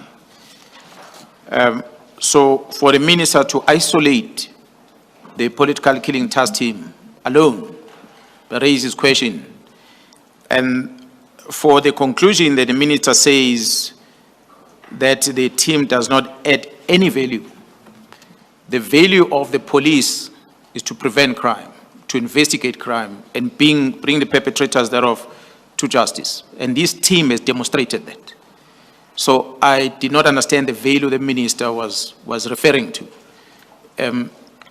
Whether it was privy to the success, the achievement of the team or not, it's something perhaps the commission will be able to bring, because to date I've never had an opportunity to ask him. These are questions I wanted to ask him, and I never had an opportunity to ask. So therefore it could not be justified that the team, with these stats that it has, that it can just be classified as a team that does not add value in the work of the police in the country. And as I said, commissioners, that this team, through their success rate, they were even given a task that went beyond the scope of the work on their inception, and they were tasked to go and work in the Eastern Cape, and they were given the responsibility to investigate cases of traditional leaderships and the likes. So it cannot be then correct for the minister to say a team that is recognized, and it's the only one that has been recognized like this in the country. For such a team to simply make an allegation that it does not add value, it's wrong in all front. That's why I disagree with what the minister said. It is simply inconceivable that the entire operational management of the SAPS, under the leadership of the National Commissioner, who will see the value of this team and the efforts, the dedication, the times that these members, officers have spent away from home for years in order to assist in dealing with the reduction of our leaders of our country, the matters of our leaders of our country, that it is therefore seen by a minister as not adding value. So the sacrifice of these police officers, the recognition that the National Commissioner has made over these members, the support and the appreciation that the Interministerial Committee has expressed, including the President himself, when he was briefed about the work of this team, and he expressed it, Commissioners, not only to the IMC at one stage, he spoke directly to the investigator, to the members themselves, where he said, you are doing a good job, when he was briefed. So for all that, for the minister to come and say it doesn't add any value when everyone else is recognizing, was very bizarre, to say the least. So the reason I advance annually for the continuation of this team are those reflected in the very same reports that we're giving to the IMCs, because those reports were indicating the work still that needs to be done, the success rate the team has achieved in order to motivate the continuing existence of the team. To this extent, the minister, as a newly appointed minister to the post, having appointed in May last year, under this administration, may have required a historic perspective, the understanding of what this team has been doing before he signs this letter. He need only have had regard, ask the office, his office, to finish him with reports that were already available in his office, which were the IMC reports that are giving the status of the work of the team. He will have received that and get a briefing on it, or at least he will have engaged with the president. But prior to engaging the president, he will have called for this reporting from myself or whoever that was part of this team, in order to understand before he engages the president on the work of this team. So, for the reason unknown to me, the minister elected not only to rely on saying that the team does not add any value, but he decided to issue a directive to disestablish the team. I must say, commissioners, although not written here, that in his own words, I think it will be in the record of Parliament, where the minister said he had indicated an engagement with the president about this decision that he has taken. So that's why he stands by his decision. So, which then is strange, because the National Commission has never received anything to counter that. So it remains his utterances that we do not know whether he can justify on why he reached that conclusion. So my concern... Can I, if I may? Yes. And I do so with the eye on the clock now, because the chair had, I think, had put a cut-off hour of 4. I just want to, continuing on what you have in your statement in the order as it appears, you raise a second different specific concern regarding the minister's decision, and this you deal with at paragraph 134. I would like you to highlight that particular concern to the commission, please. As I said, Commissioners, that the work of the team was not as a result of the Minister of Police, but was a result of the Interministerial Committee. So my own concern in the main was the seeming undermining of the Interministerial Committee by the Minister of Police, because the letter does not suggest that the IMC had approved this dissolution of the team, nor that the mandate was given by the IMC to dissolve this team. The Minister has to date not advised of any IMC's decision with regard to the work of the team to date. Okay. Now, I'll take us briefly to the dissolution, the disestablishment letter, if one can call it that, of the minister. We went through it, we highlighted what the directives were concerning the filling of the posts of, for the intelligence division regarding ports of entry and the political task team. That would be at pages 185 to 186. Now, if you cast your eye on that document, does the minister say anything about what must happen to the dockets at the time being handled by the task team upon dissolution of the team? Does he instruct or give guidance on what should happen in that letter? The minister's letter does not say anything about the case dockets specific. So he did not direct on what must be done on this docket.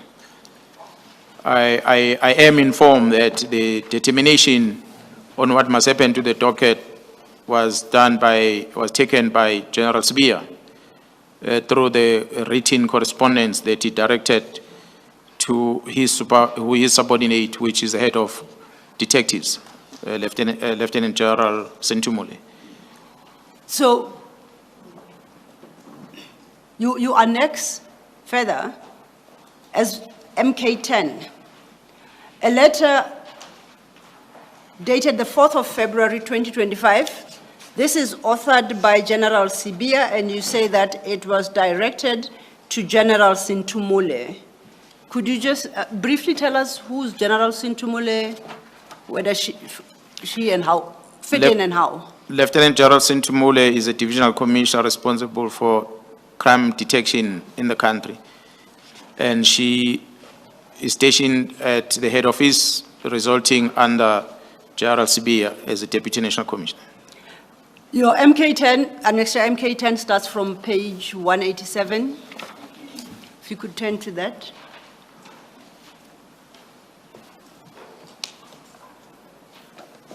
And you say it is this document that contained the determination as regards the fate of the dockets, the task team dockets. Is That is correct. And what is the fate as determined by General Sibia in this letter? In the main, the Sibia is instructing the divisional commissioner to ensure that the cases under investigation, the instruction by the Minister of Police, the directive of the day of the 31st of December, which was issued by the Minister of Police, that this directive be implemented immediately. And that's why on his letter, he makes a reference that in compliance with this directive, he, as General Sibia, is directing that the Divisional Commissioner Crime Detection must engage with the Divisional Commissioner Crime Intelligence. Yes. And I understand that, in summary, the directive there is all the dockets should be directed to a specific place at national office outside the KZN area. Is my understanding correct? That is correct. Now, do you know if you, I'll put it differently, if you and that's assuming you had the authority, if you were, as a provincial commissioner, were to decide to disband a task team operating in KwaZulu-Natal with dockets on matters relating to on dockets relating to issues and crimes arising in KZN, what would automatically happen to those dockets? If a task team in KwaZulu-Natal is disbanded, and I will assume for purposes of this question that it correctly disbanded, what automatically happens to those dockets that the task team handled? A case dockets, commissioners, belong to a police station. The case is open at police station, get registered, is going to have a case number of a particular police station. The docket might be investigated by a specialized unit, a task team, or whatever that is established. But on conclusion thereof, it goes back to the police station where it was registered. So if there was a decision to stop the work of this task team on dockets that are already finalized, will need to be returned back to the stations, and dockets that are still under investigation will also need to be returned back to the very same stations, so that those dockets when allocated to different investigators at the station, so that the work or investigation work can continue. So what would be the basis to treat these particular 121 dockets differently, and that instead of going back to their respective police stations, that they are directed to come to national office? Would you know the basis for that? I just did not know what could be the reason, although later I discovered what could be the motive. Perhaps we'll discuss that later. We'll discuss that later, particularly what could be, but let's try and stick to fact for the moment. Commissioner Baloyi? Thank you. Ms. Silo, before you step off the letter, and let me direct this so that you can formulate it your way to the general. In this letter, and maybe it's because I'm not familiar with police speak, where in this letter do you say that there's an instruction to deliver the dockets to head office? I think I can assist that by referring to the next annexure. Okay. Which is annexure, it's the same annexure, it's a series of letters. It starts at page 190. And the annexure, the letter at page 190 is dated the 22nd of 2025. And that also is issued by General Sibia.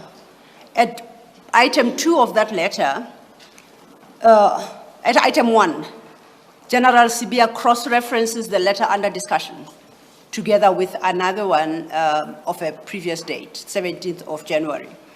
At item 2, he states that in compliance with the Minister's Directive of the 31st of December 2024 and subsequent directives on the matter, you are advised that this process should be finalized by Thursday, 24th April 2025. And it says this includes the transfer of all dockets, closed, currently under investigation and in court to the Division Detective and Forensic Services. This says, once again, directed to the Divisional Commissioner, Crime Intelligence and Detective and Forensic Services, same as the previous letter. Thank you. Thank you. You followed my explanation to the Commissioner General? Yes, Commissioner, I could just confirm that the annexure, the marked 190, paragraph 2 is specific to that. Thank you, General. Thank you, General. So then it's clarified that at least in those 2 letters, the decision or the directive instruction is that the dockets be dealt with in the manner articulated at page 190, which is transfer of the dockets, whether closed, currently under investigation and in court, to the Division Detective and Forensic Services. Earlier, when we put up the organogram and I check my understanding with you, I'd understood that division to be a national division and to be one of the divisions that are under the auspices of General Sibia's division as Deputy Commissioner? Deputy National Commissioner, yes. Am I correct in my understanding?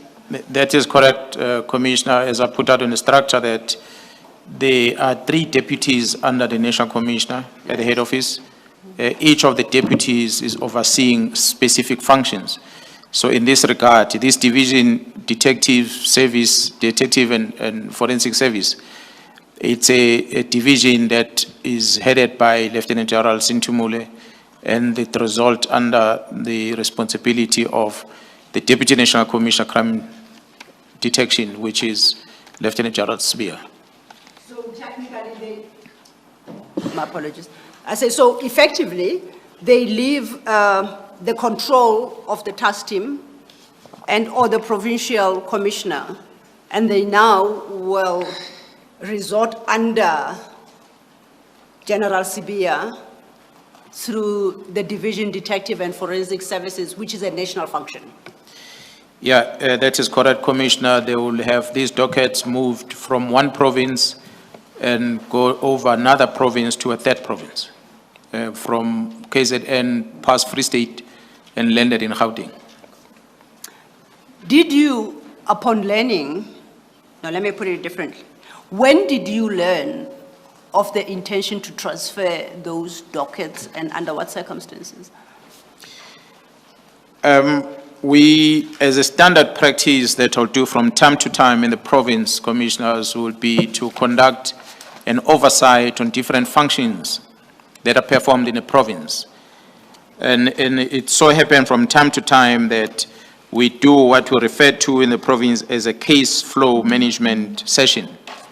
And this is where we receive presentation, I receive presentation together with my deputies on different investigations that are running in the province in order to see performance of the investigation team, assess challenges that the team has, so you can support in areas where we need to support. During the session that was held in May, I came to learn that these 121 case dockets had been moved to Pretoria. And that briefing was given to me by a member that was in charge of this political killings task team at the time in KZN, Colonel Matlo, who advised me that when they moved this docket, it was as instruction of J.R. Kumalo, who was a project manager of the political killings task team. That's when I became aware, May 2025. May 2025.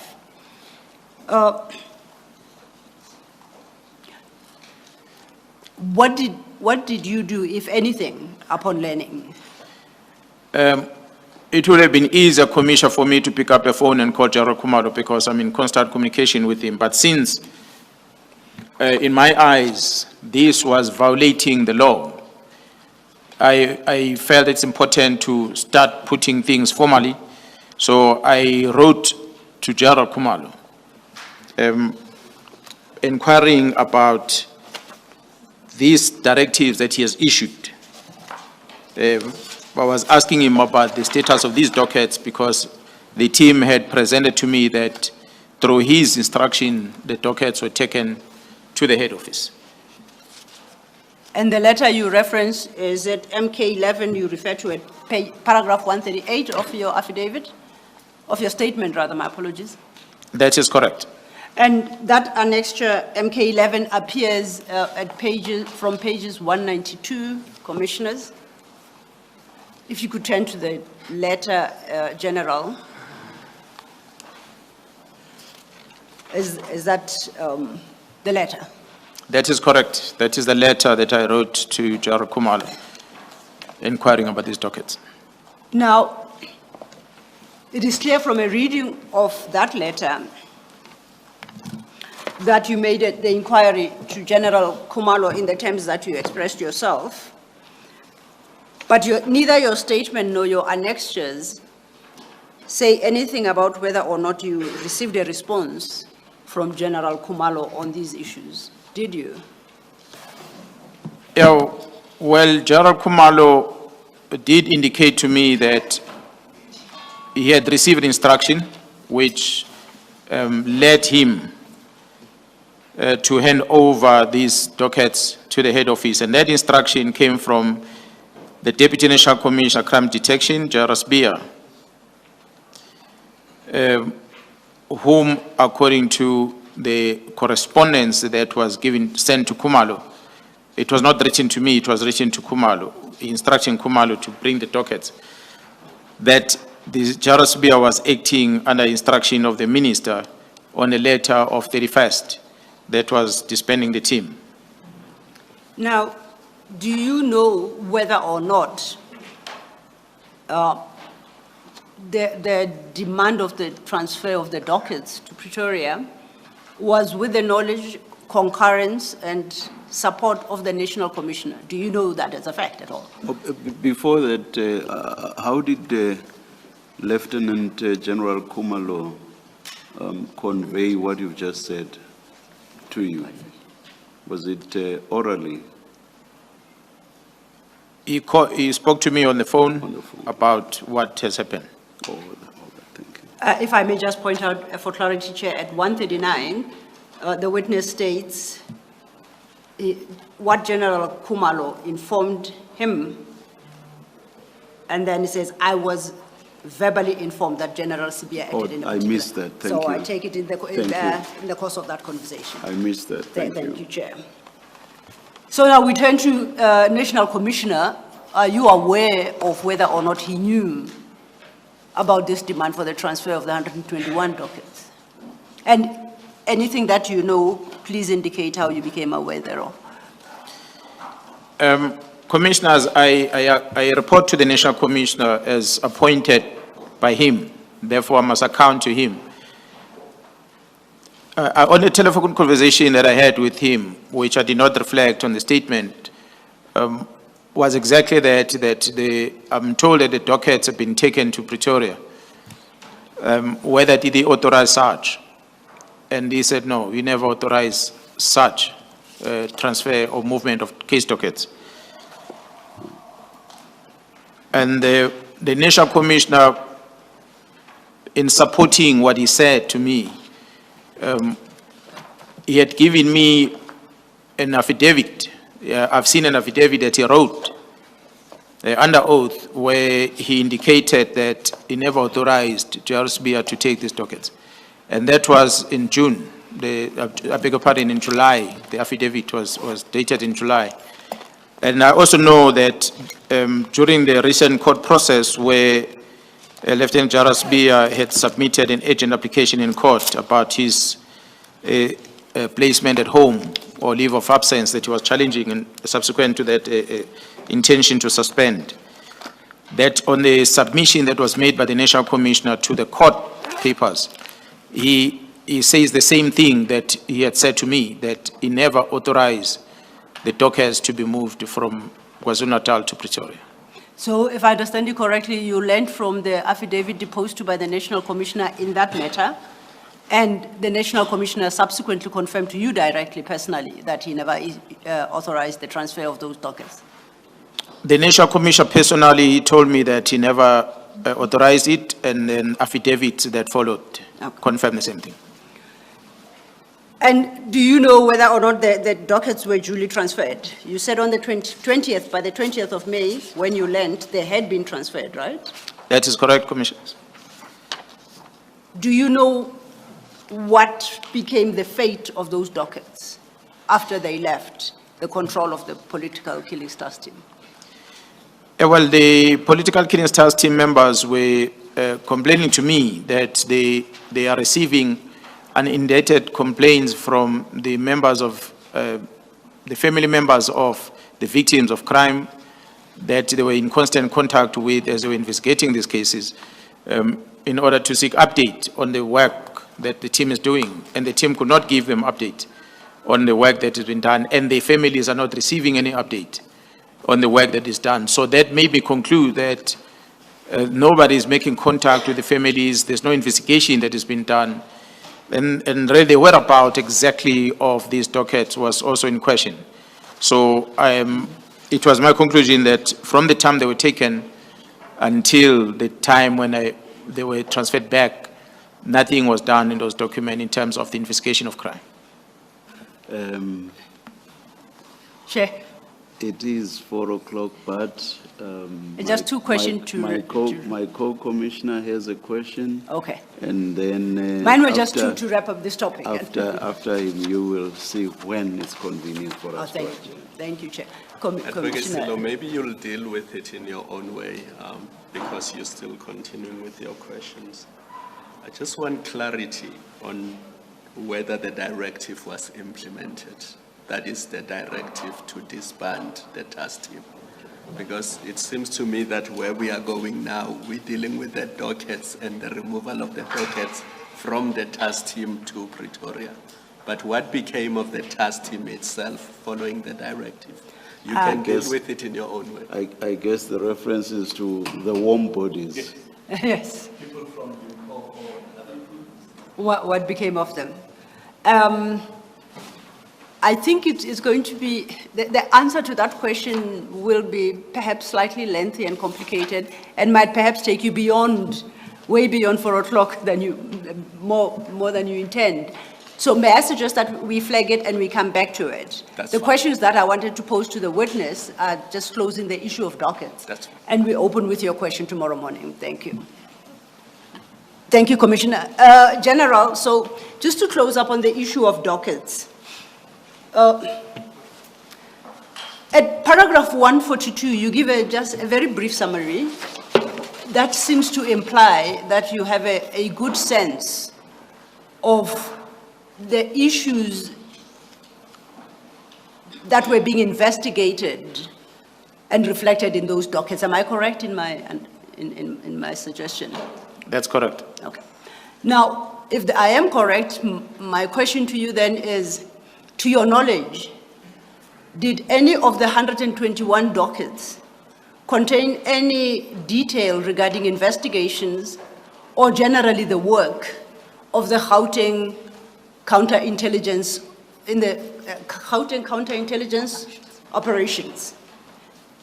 Did any of those dockets refer, could be parallel to, based on the description, the explanation you gave us earlier, to any of the work of the Gauteng counterintelligence operations?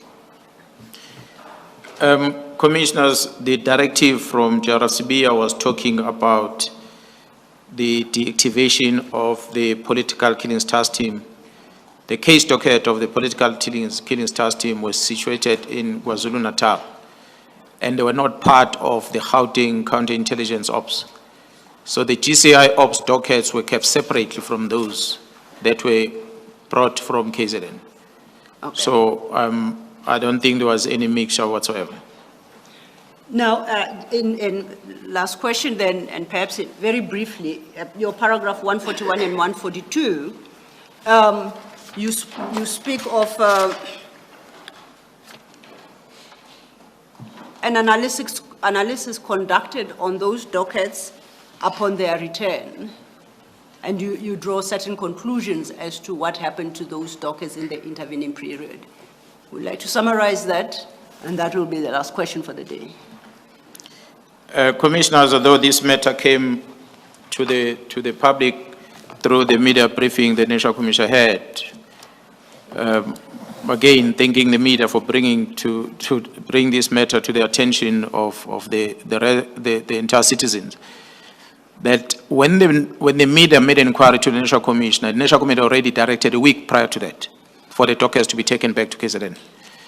And we had since convened with the acting divisional commissioner of detective service at the time, and we agreed together with Jaro Kumalo of how we're going to deal with these dockets that are sitting in Pretoria before they come to KZN, be mindful of a possibility that the commission might want to have a look at those dockets.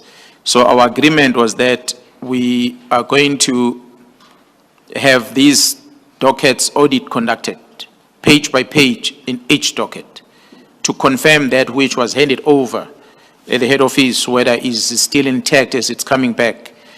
As the Directive of the National Commissioner, it was explicit that the copies of those dockets must be made and kept at the head office. So the team had to then make photocopies, scan those dockets, and sign off on each and every document that is inside the docket, and conduct inspection on the docket to see whether has there been any investigation conducted, meaning the very same team, political clearance task team, that came to hand over the dockets after driving from KZN and bringing them here, they came here to come and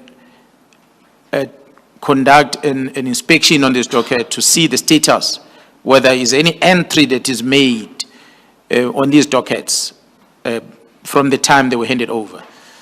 They did find few of them, maybe a small percentage. I will not give the exact percentage now, but few of them, there were some entries that were made in those dockets. From the investigation team, from the head office, they said they were instructed to conduct inspection on the docket.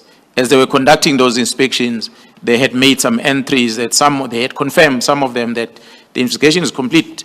They're supposed to be arrested, but because they're not empowered to do that, they are not investigating officers, they didn't do anything about it. They just confirmed that on paper, and they left it there on the docket.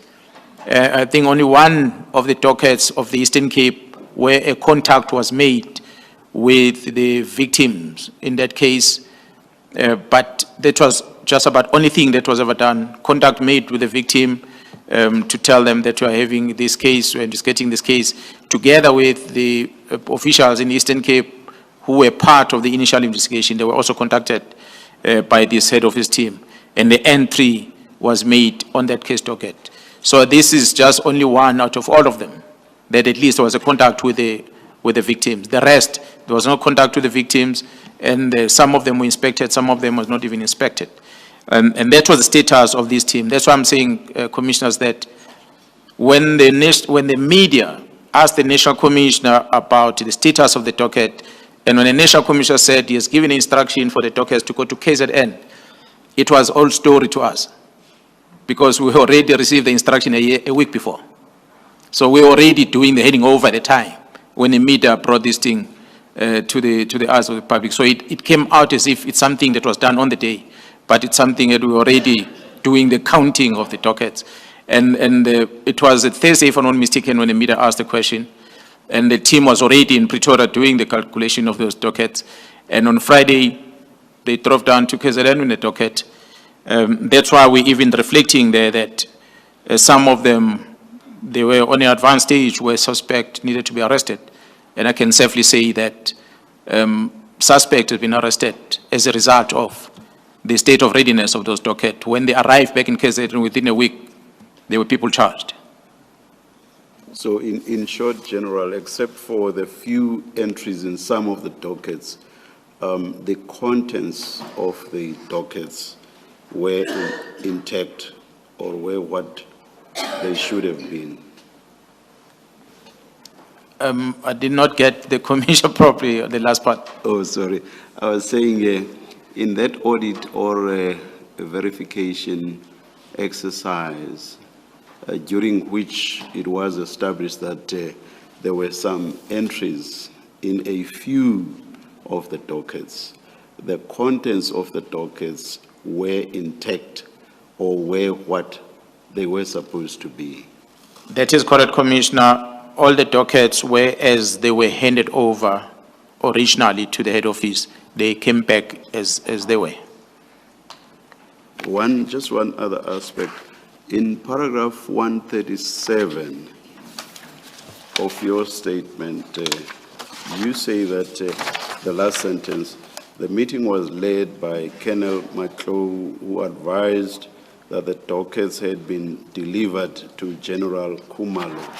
And in paragraph 142, again, the last sentence, you say in the period that they were under the control of General Sibia, these arrests were not effected for reasons not known to me. the under control, the they is referring to, I understand, is it not referring to dockets? By way of example, at the time of their removal from the task team. Yes, removal from the task team. I understand that to be a reference to the dockets. Am I correct? That is correct, Yes.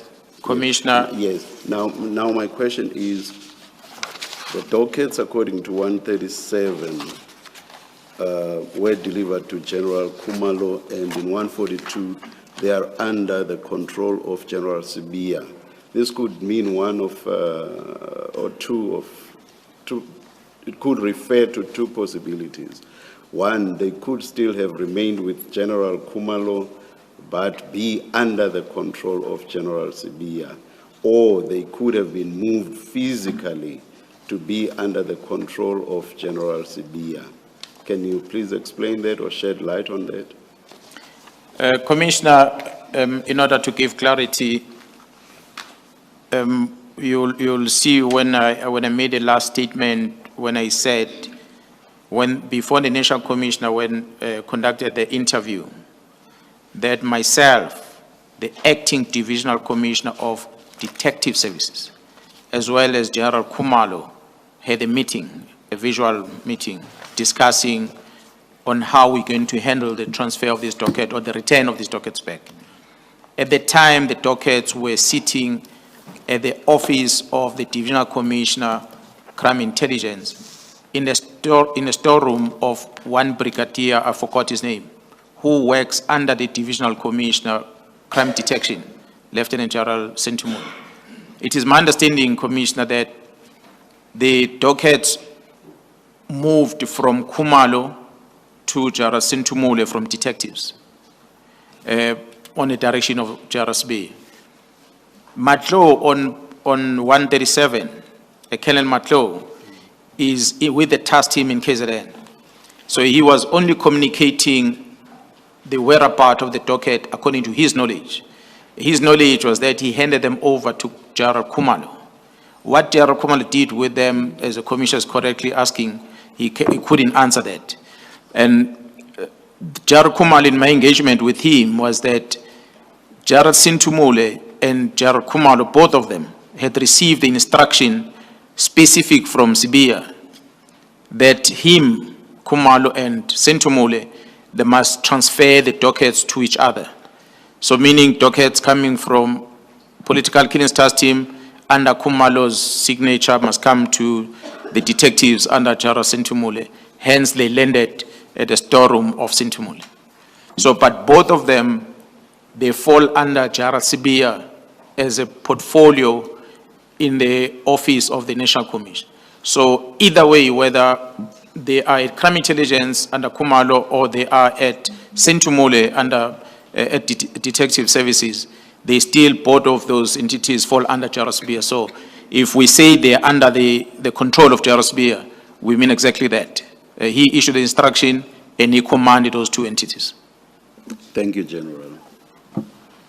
Thank you, Chair. It's 16:13. I don't think I drove us to 13, but grateful for the indulgence. As I indicated, tomorrow morning we'll ensure that before we move to the next topic, we respond to Commissioner Khumalo's question, and then we will proceed in the normal way. Thank you. Thank you. Let us adjourn. Thank you.